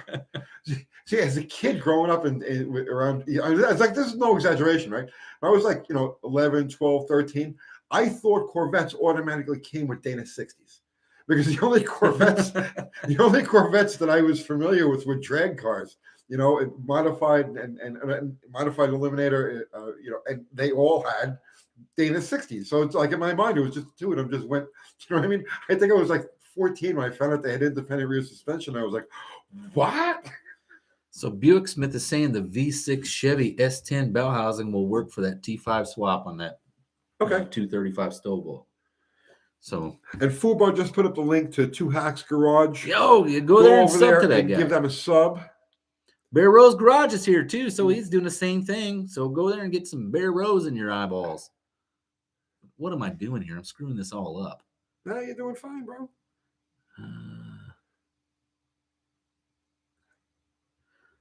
Let's see. All right, see you later, Two Hacks. Let's see, Smoking Wrench. Porsche's 944 4-cylinder in the Volkswagen. So it was a 4-cylinder car. I know somebody makes there used to make a kit that put a small block Chevy in those things. In the Porsches? In the Porsches, yeah. Let's see here. Toll Garage, thank you, sir. YouTube is wonky. Peaked at 81 subs and today back at 67. Dallas finished all your vids. New Buick fan here now. Don't feel bad about that, bro. Yeah, it happens. It happens to all of us. The sub count changes when you're down in that range where you are right now. Don't be surprised if tomorrow those subs that are missing show back up again. Or just drop another video here soon, and you'll pick up a couple more subs, and all of a sudden they'll just reappear. Because that's what I found is when you gain like a group of subs, well, you can lose them like that too. But yeah, I would just do that. Just drop another video. You're going to get a few more subs and see if they reappear. Hoovie's Garage has a Porsche with a small block Chevy. Okay. Oh, sweet. Auto 1303 says, didn't Corvette have independent Dana 44? I don't know if it was a Dana. I don't think so. I don't think it was a Spicer rear. I don't know. I know it was independent and it had axle shafts, but I think it was like the same center section as like a 10 bolt or a 12 bolt. Yeah, you're right. It's a 12 bolt. Is it? Yeah, it's the same guts as a 12 bolt, but I know so little about those things. Yeah, and they only came in the vet. So you're talking some regular blue collar guys here. The only vet that's ever sat at my house was a Chevette. Yeah, I think I may have changed like fucking half shafts on those, just like regular repair work. I never dove into them or had any. Okay, Dick goes in. He says Dana 44 starts in 1980 Corvette. Oh, So really? previous to that, was it a 12-bolt based center? SRP needs subs. Okay, well, SRP, tell people what you do and why they should sub to you, man. Yeah, I think maybe SRP might be one of the Cinderella guys. Right, There's a Burnfinger bunch of them. Garage. Jag is a Dana. Yeah, that's right. What's that? The Jaguar has a Dana center section of 44. Oh,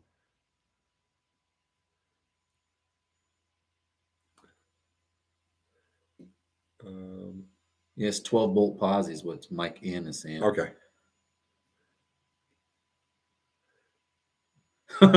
Hey, how come Joe Brennan comes on here and says, "Hey guys, hey Dallas," like I'm a freaking different gender. Hey, I can be one of Well, 263. he said hey to genders right now. everybody and you, but it's like, oh, screw that Tony guy. Oh, I'm just kidding. All right, the 350 kits for the 914 Porsche were called Renegade. I just remember seeing one years ago that a guy had swapped in a blown small block Chevrolet in one of those Porsche 944s, and it was, I want to say it was called like, it was in a magazine article, and it was called like Riskiest Business or Riskier Business. I just thought it was neat. There's a guy on my Buick board right now. I took the 215 Buick and is swapping it in a Chevette. It's a good swap. That'd be a good swap. That's a good He swap. said it actually weighs 20 pounds less than the actual four-cylinder. I believe that.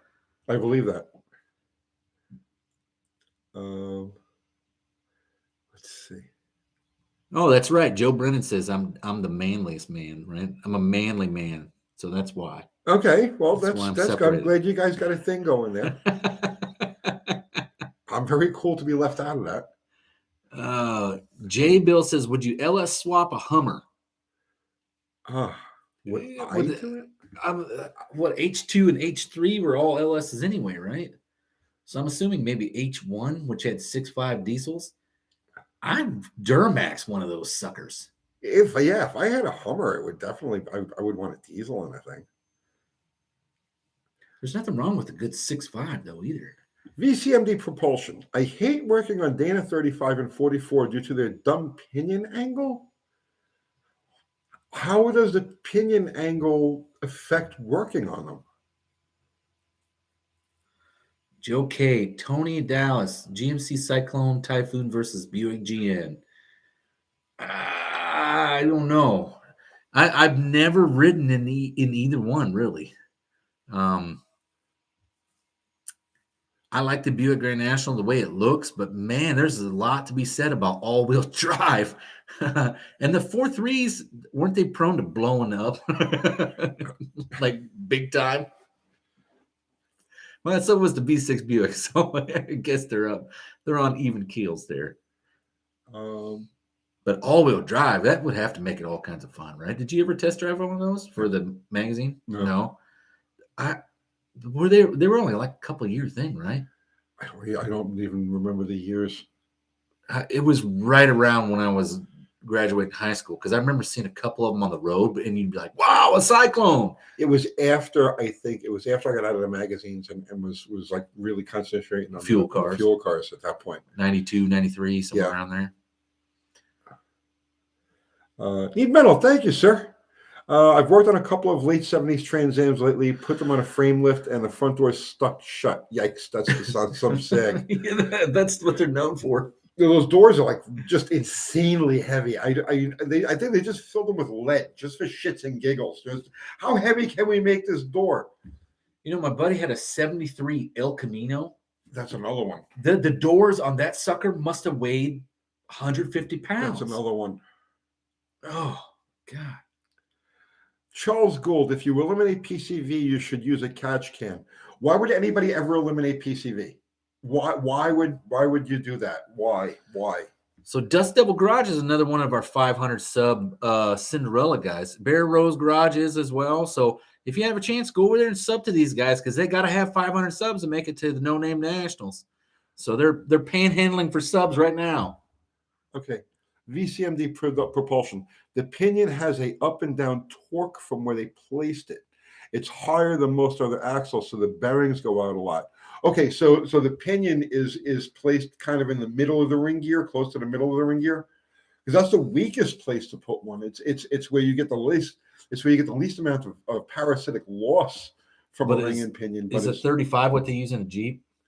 Yeah, the 33 or 35, and well, they might do that. It might be in the center because it gives them more height, like that's possible clearance too. on the bottom, right? I don't know, but it would make sense that the what you're saying is you'd have more. It would be more prone to bearing issues.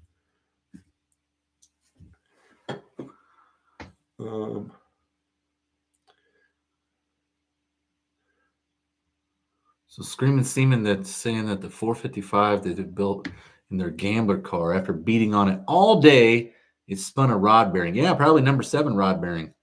That's what they always spin.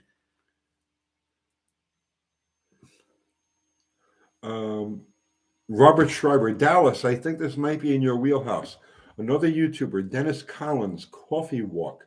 I know of Dennis Collins. Found a steel body 67, 68 Shelby flip nose funny car. Can you check it out? That sounds neat. Wait, I think somebody's emailed me about this, and it's some historical drag car, and they're trying to find out the history of it. Right? I'm pretty good with history. Let me take a look at it. Let me see if I can find the video. David Tristan, thank you for the super chat.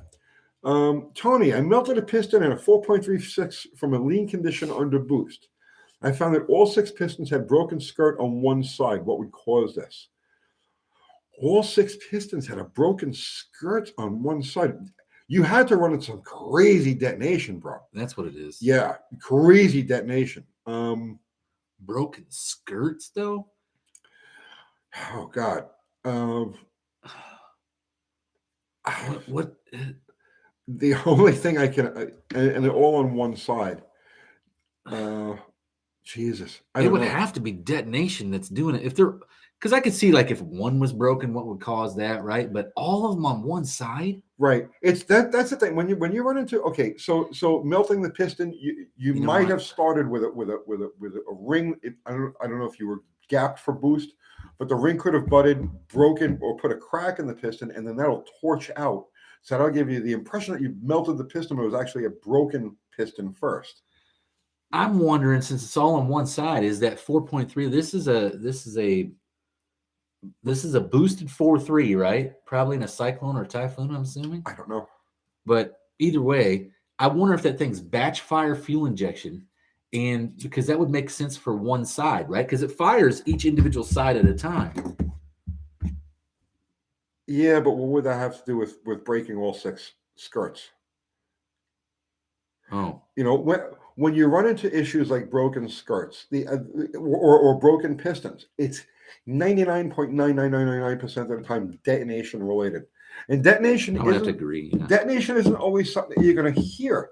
Detonation is an extremely sharp pressure pulse, right? It's not always what you it's not always a rattle like you hear.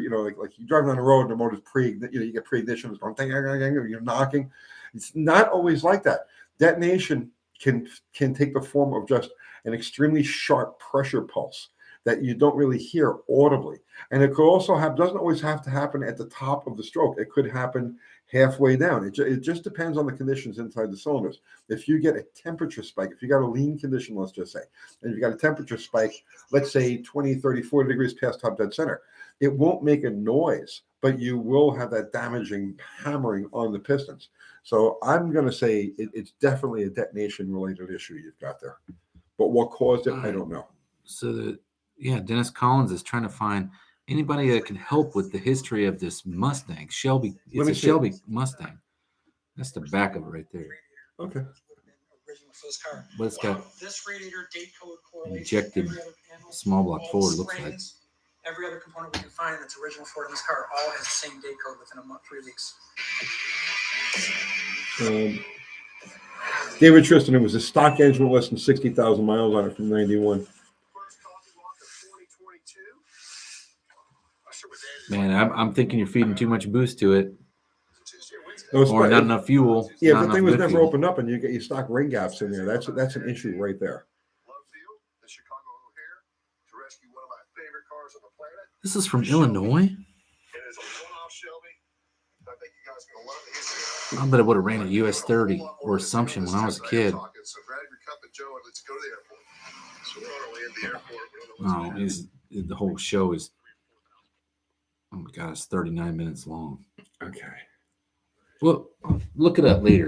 Yeah, I'll look it up later. But he wants some help trying to identify it. Mark M., thank you for the super chat. Direct injected engines suffer from PCV when the intake valves get covered in muck and there's no easy way to clean it. Catch can save those engines. Okay. Let's see.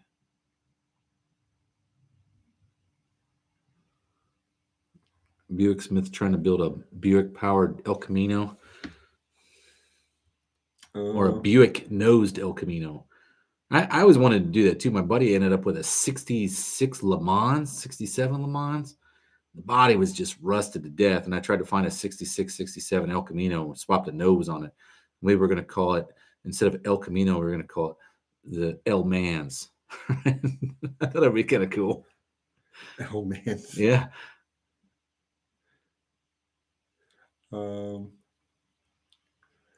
Yes, Dennis Collins tilt front Shelby. I'll have to get a look at that. The Screaming Seaman.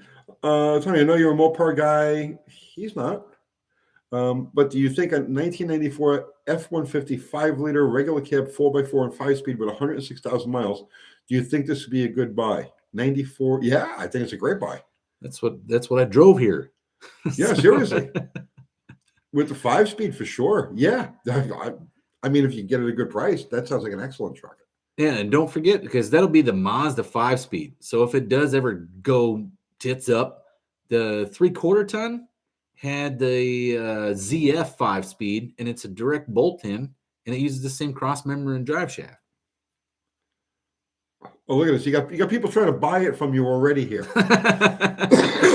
But that's low miles for that truck, 106,000 miles. Dang, there isn't. Well, most of them that are still around are in the junkyard, but they probably got twice or 3 times as many miles on them. Danny Boyd saying they use the NV 4500 also. What's that? Did they? Oh, those trucks did? I guess. I don't know.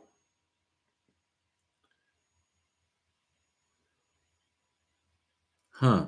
Well, the NV 4500 is a good transmission. Luis Gonzalez. I want to replace the distributor on my 73 T-Bird with a 460. Which do you recommend? Well, what's the matter with the distributor you've gotten there now? Just rebuild yours. Yeah. There's nothing better than quality OEM parts. There's nothing better, right? No, seriously, the Ford distributors of that era, I can't think of any issues in particular that they had. Well, I think those were the electronic or the electronic brain box, right? That's Duraspark. Yeah, that's Duraspark. Those are good distributors.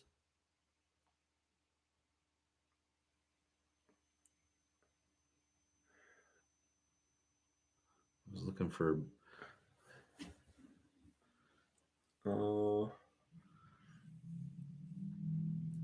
Let's see. Okay, Joseph Giannini is agreeing here.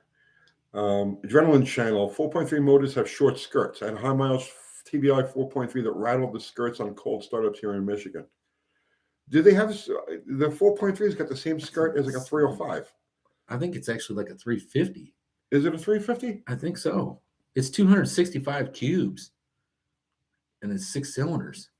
I think it's 350. I think it's 4-inch bore and 348 stroke. It's the same piston. It's a small block Chevy piston, yeah. Whether it's a 305 or a 350, but the same configuration. It's exactly the same configuration.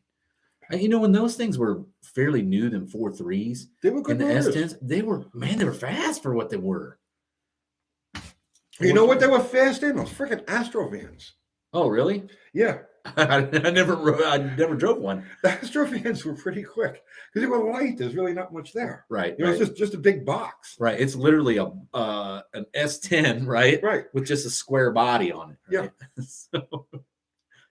Yeah. I just remember looking under the hood of one of those, and they were worse than a regular van. Like, oh my God.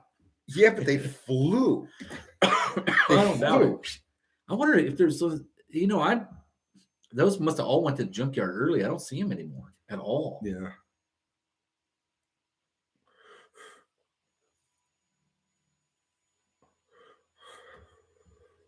I had a friend in in Paxton, Illinois. He swapped a 305 or a 350 into one of those Astro Vans. Loved it. Well, you see, lots of love for the Astro Vans. See, I can recognize stuff that isn't mofo that's good to go. Oh yeah, the all-wheel drive ones too. I always wanted to find one of those and take it out and put it in something else. But I wanted to make one of those Blazers, the two-wheel drive or the two-door Blazers, into all-wheel drive with a Buick 3800 and turbo. Billy Bob Holcomb says that AHRA gear makes a great Valentine's Day gift. That it does. And he's right. All of the chicks in your life want some sort of AHRA insignia on their person. It goes without saying. Matter of fact, the shirts this year are red, right? Red, yeah. Valentine's Day, right. They go hand in hand. Right. But matter of fact, they work on any other day besides Valentine's Day too, like Thursday. Thursday's a good time to buy a AHRA shirt. Wednesday's a terrific time. And you can find them all on eBay. Let's see. Yeah, still watching. Bear Rose Garage says, I got an 85 in the horse pasture, Dallas. Come and get it. And he lives in Idaho. This guy was working on a car in Idaho. It was like minus 19 the other day. He had his heater on in the garage, and you can still see his breath when he was doing the video. Oh, I can imagine. Like, oh, dude, that sucks. But yeah, it's a bit far for me to go get an Astro van. All-wheel drive Blazers. Yeah, the Typhoons. I couldn't afford one of those. Them suckers were freaking $30,000. John Wilburn is saying, for anyone wondering, it's day 232 to go. 232 days to the no-name Nationals. Yeah. I forgot to say that today. That was going to be my opening line today, John, and I screwed it up. Sorry about that. Lout Burns asked, Dallas, you mean you didn't get any overtime in the Navy? I did. I actually got to work all the hours for all you American people for free. I just got to collect a check at the end of the day.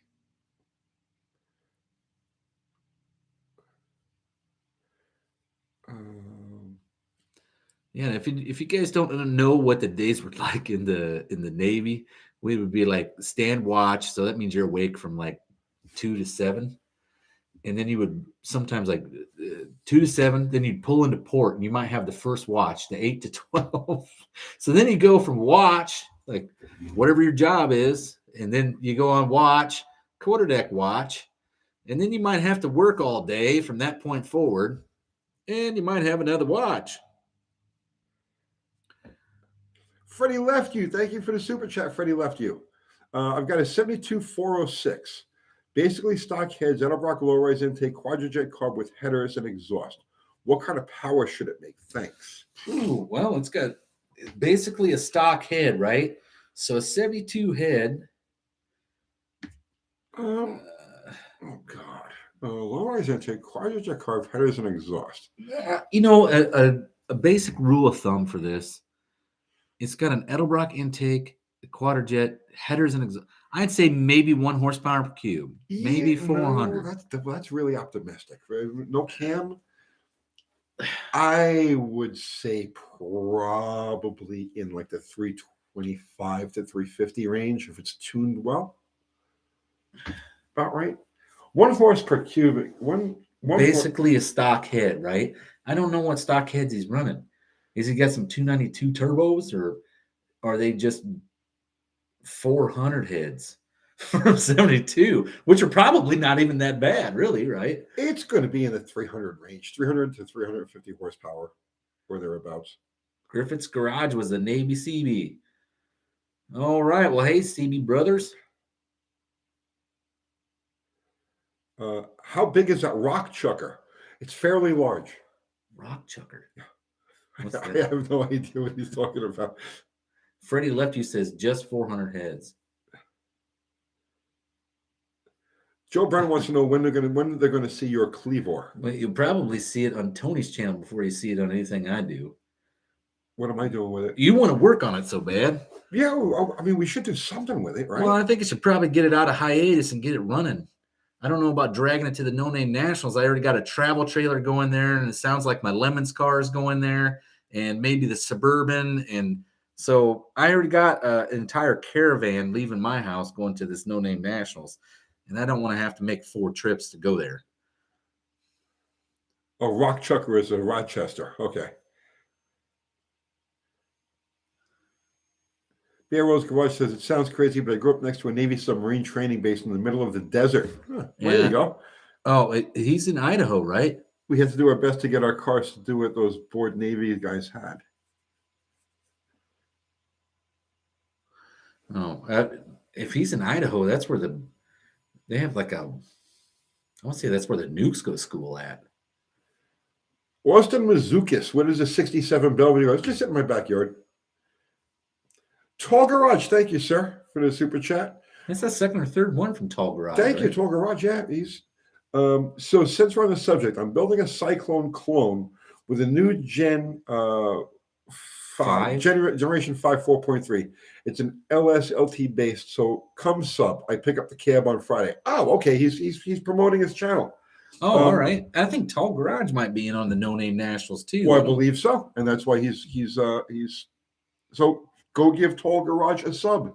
That sounds like an interesting project that he's got going there. Billy Bob Holcomb. I love the Q-Chip, but it makes gas mileage, not horsepower. I think you got something wrong with your carburetor then, because they actually do pretty good. I mean, they'll leave 20 horsepower on the table compared to a Holly, but they're not that terrible. Well, I'm going to say a minimum of 20 horsepower. It goes exponentially higher. You know what I mean? The higher in the revs? Yeah, the higher the rev, the bigger the cubic inch, the more the carburetor demand. It's like you get to a certain level where you're probably talking a 50 to 75 horsepower difference. You think so? Yeah. I wouldn't think it's that much. Wide open throttle, there isn't really much difference between anything. But when you've got a big engine pulling a lot of atmosphere and it has to make its way through those tight openings in the quadrijet. But it's got the big non-tight ones in the back. But don't forget, those fronts are still active. They still have to work. That becomes a real restriction. You think so? Yes. Okay, yes. Fubar put the link to Tall Garage's channel there. Because Fubar runs everything behind the scenes. Fubar is really the axe. Fubar is the puppet master. He's him and Uncle Kathy. Did you ever see the terrible 80s horror movie, The Puppet Master? That's who Fubar is, right?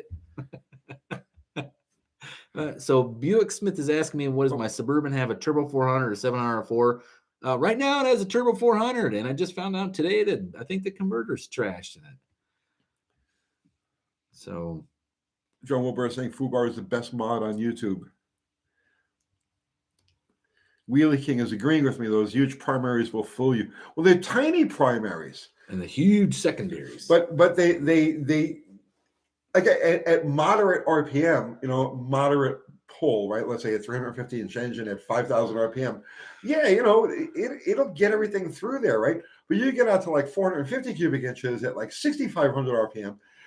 No, man, all of those tight passages and those small primaries become a real fucking restriction, and you're really pulling like everything that goes through the path of least resistance, and it's the secondaries carrying the whole load. So David Tristan sends us a super chat. What kind of rear gearing would you recommend for an S10 about 2,600 pounds, 700 R4, and 375 horsepower motor, primarily for drag use? I'm seeing a 456. I would definitely say it's in the 4 somewhere, because you got an overdrive. You can actually drive it to the track with a 456 gear. Yeah. Frank Caputo remembers that Puppet Master movie from the 80s. That was such a terrible movie. Sounds like a Vincent Price thing from the 60s, doesn't it? Well, it's in the 80s, in the early 90s, I was into like the B-movie horror movie stuff, like B-movie stuff. Like, did you ever see Toxic Avenger? Yeah. Okay. Well, I didn't see the whole movie, but I'm familiar with it. Okay. But Toxic Avenger is about as like campy and corny as it gets. And that's kind of where some of my personality comes from, is those, man, where was it? The Killer Tomatoes. That one all came out about the same time, but man, I was in on the Toxic Avenger stuff, and now I found a TV show on, what is it, HBO Max. It's kind of like that. What is it, Peacemaker? It's so campy and corny, and it's so funny. Zach Roberts likes the Toxic Avenger also.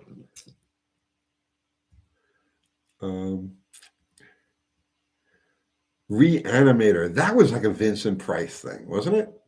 I'm not a movie guy. I know you're not. There's like 10 movies that I've seen over and over and over and over. Like if I like something, I'll watch it over and over again. So there's like 10, 15 movies that I've seen so many times. I know every scene, every line, every shadow. But so here is the question. Mike in 32451, can you recommend a manual trans with an overdrive to replace a Muncie 4-speed? I had an overdrive. I need an overdrive badge. He screams on the interstate with the Muncie. I'll tell you my cost-effective take on this. In about 83, 84, 85 to somewhere around there to 87, you could get a Chevy short bed truck with an 833 overdrive in them from the factory, right? Same training as what you got like in your right in Bottle Rocket, right? But they came in Chevy trucks, and they'll swap right into your car there. That whatever's got a Muncie in it to begin with, yep, that will fit right in there. That's the cheap route. If you want to go the more expensive route, if it's a big block car, it's not going to help you. But a T5 is not a bad choice for something that's 300 horsepower or less. And then if you got more than that, then you're starting to look at Tremec options, right? But it all gets more expensive as we go. But that A833 overdrive, you can pick those things up for the trucks for about, a couple $100, and they come with a factory Hurst shifter. Oh, he says a small block Chevy 69 Camaro. Try that 833. See if you can find one cheap. I bet they're probably not too bad. If you usually can get the whole setup, bell housing, and it doesn't matter if you don't have the bell housing or not, because I think those 833s made for the Chevy trucks have the GM bell housing, or they'll bolt to a GM bell housing. They have the ears on them for a GM. Wheelie King saying, no, should have never heard of an 833 in GM. Interesting. Yeah, from 1981 through 1987, I think. And it's just called, for when they use them in General Motors applications, they call it a new process, 833. Right, that's right. Yeah, nobody ever wanted to use, it's a Dodge transmission, right? Oh, God, why would you do that? Well, because it's a good transmission. That's why. It was cost effective. What the only weird thing about it is, it's virtually a 3-speed with an overdrive, a manual 3-speed with an overdrive. And I want to say the weird thing about them was third gear in them, like not so much your pattern. The pattern was backwards. So when you put it in your normal third gear spot would be your fourth gear, right? No. Fourth gear is 1-to-1? No, third gear is 1-to-1. Fourth gear is your overdrive. But what they did was they flipped the shift lever over on the transmission, so that on for the third, fourth gear. Okay. So on your shifter, it's first, second, third, fourth. It's normal. But on the transmission, it's backwards. It's flipped. Okay. So for the first, second gear shift lever is in the right position. Right. So when you put it into third, it's actually fourth gear, which would be 1-to-1, and then fifth gear, fourth gear, which would have been the original third gear, which would be overdrive, right? Right. Okay. Yeah, I knew it was something funky and weird like that.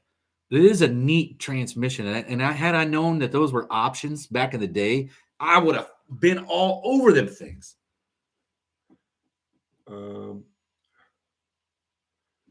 Why never a 5-speed IROC Z? Oh, because they were using a T5 at the time, and the IROC Z was a 350. Would have ate that sucker up. The torque rating on it was so high. John S. Any word on the vintage Edelbrock CH4B intake?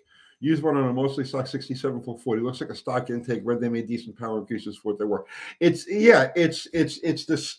The CH4B is like the 1968, 69, 440, the regular intake manifold cast in aluminum with just slightly cleaned up and opened up runners on the inside. But it's almost a direct replacement. They're great manifolds. They're good manifolds. Yeah. But the stock manifold was good too. Speaking of manifolds, you know what I stumbled upon the other day? The Buick Big Block from the 400 or 430 could have been had with a dual quadrijet intake manifold. I'll say that again now. If factory produced dual quadrijet intake manifold, dual quadrijet, For an application. Buick Big Block, 400 and 430. It was an option like the first year. I never saw that. I stumbled on a picture of one. But did they actually produce it, or was it? It was a Buick. Thing? It had Buick part number on it. Yeah, but it doesn't necessarily mean it went into production. There was a lot of stuff from those days where you'll see pictures like the factory would make them and they would test them and stuff, but they never actually made it into production. I don't know. I don't know if it was ever produced. I saw it and I thought, well, I can tell you holy right now crap. that Offenhauser made a dual quadrijet. I was like, how interesting is this freaking thing? Yeah. Who made it? What's the casting on it? Is it a Buick casting? A Buick. Yeah. Okay. Because I know that Offenhauser made a dual quadrijet. They do. But I was looking for this dual plane setup. You see, it's got the Chevrolet carb in the back, and then the Buick one in the front. Yeah. No choke on the rear. It's a nice setup. It is cool looking, and I'm like, oh my god, you got to be kidding me! And that makes sense because if you think about it, the Nailhead before that had a dual quad setup, right? So why wouldn't they do that?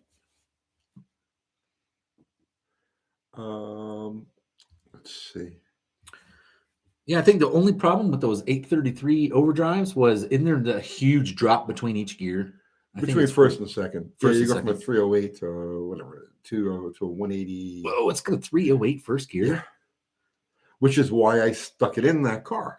That would get it out of the hole pretty easy. I'll get out of the hole, and then the nitrous should pull second gear. Oh yeah. But yeah. We're not gonna go there. Well, and see, that's what nobody thinks about. There's nobody thinks about when they put nitrous on the car. They're like, I'm going to go for a 125 shot. Did you know that you're adding like 250, 300 foot-pounds of torque with a 125 shot? Doug's maintenance shop. Watch 50 Tussin on YouTube. He pulls wheelies with a T5 and they live. I ran a T5 feet for my Mustang. Every 200th pass, it would eat third gear. Every 200th run, it would eat and it was almost like clockwork. I mean, like literally, you could start counting. I went through 5 of them, right? I had stock of like just T5 parts everywhere during that period of time when I had the Mustang. Never tore the engine up. It was always the train, yeah. No, the motor was bulletproof, but the transmission, God, I love that. I love the 5-liter Ford from that era. But then I know they upgraded the internals in later years. Mine was an 87. And I know they went to a world class, which made the case a little bit stronger. I think it was the same gears, but then it went nuts. Like after, oh man, I want to say 91, 92. It was something with the hardness on the cluster gear that they changed. The problem was when it would shed third gear, it was the cluster that would let go. Oh, really? And the later years, they changed the hardness or the whatever it was on it so that you didn't have that. That may have been the world class upgrade because there was a few of them, but like I want to say 91 is where they got the really healthy transmission. Those are the ones that lasted the longest.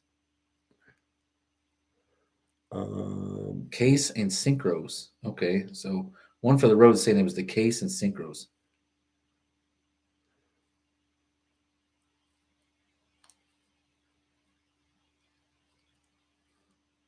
Okay, Lily Bob Holcomb says he passed on a Lenko transmission. I still kick myself. I passed on a Doug Nash one time. I should have grabbed it. A Doug Nash 5-speed. Okay. Dude, we're at 2 hours. Holy crap. We are at 2 hours.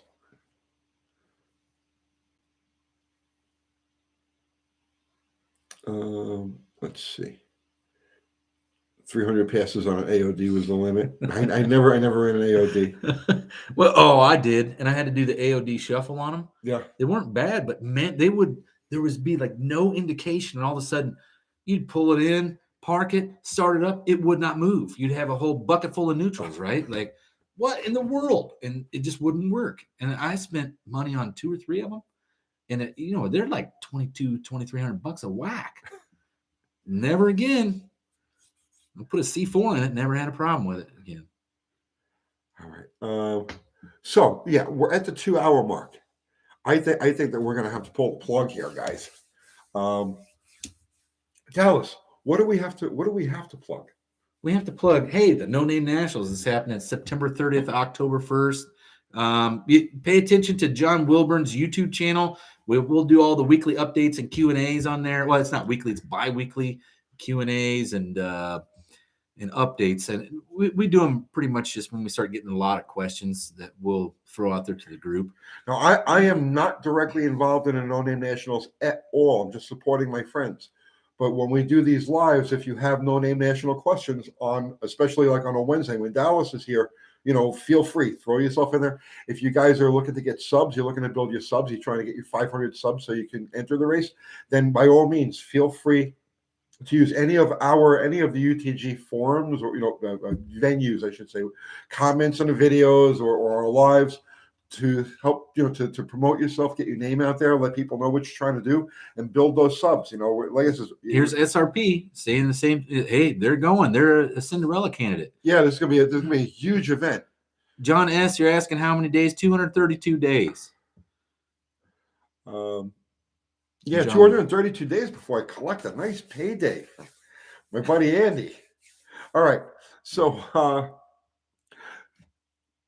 I think that's it, right? The No Name Nationals. Yeah. Don't forget to buy Tony's merch on Teespring. They got that I sorted don't out even yet? know what's going on with that. I don't even know what's going on with that. Kathy's going back and forth with them. And it's not even Teespring anymore. Now it's just Spring. They took the T out. So there's some kind of... Maybe they're changing it all completely and they're going to go to their original name, which is CCCP. I have right? no idea what all of that is about.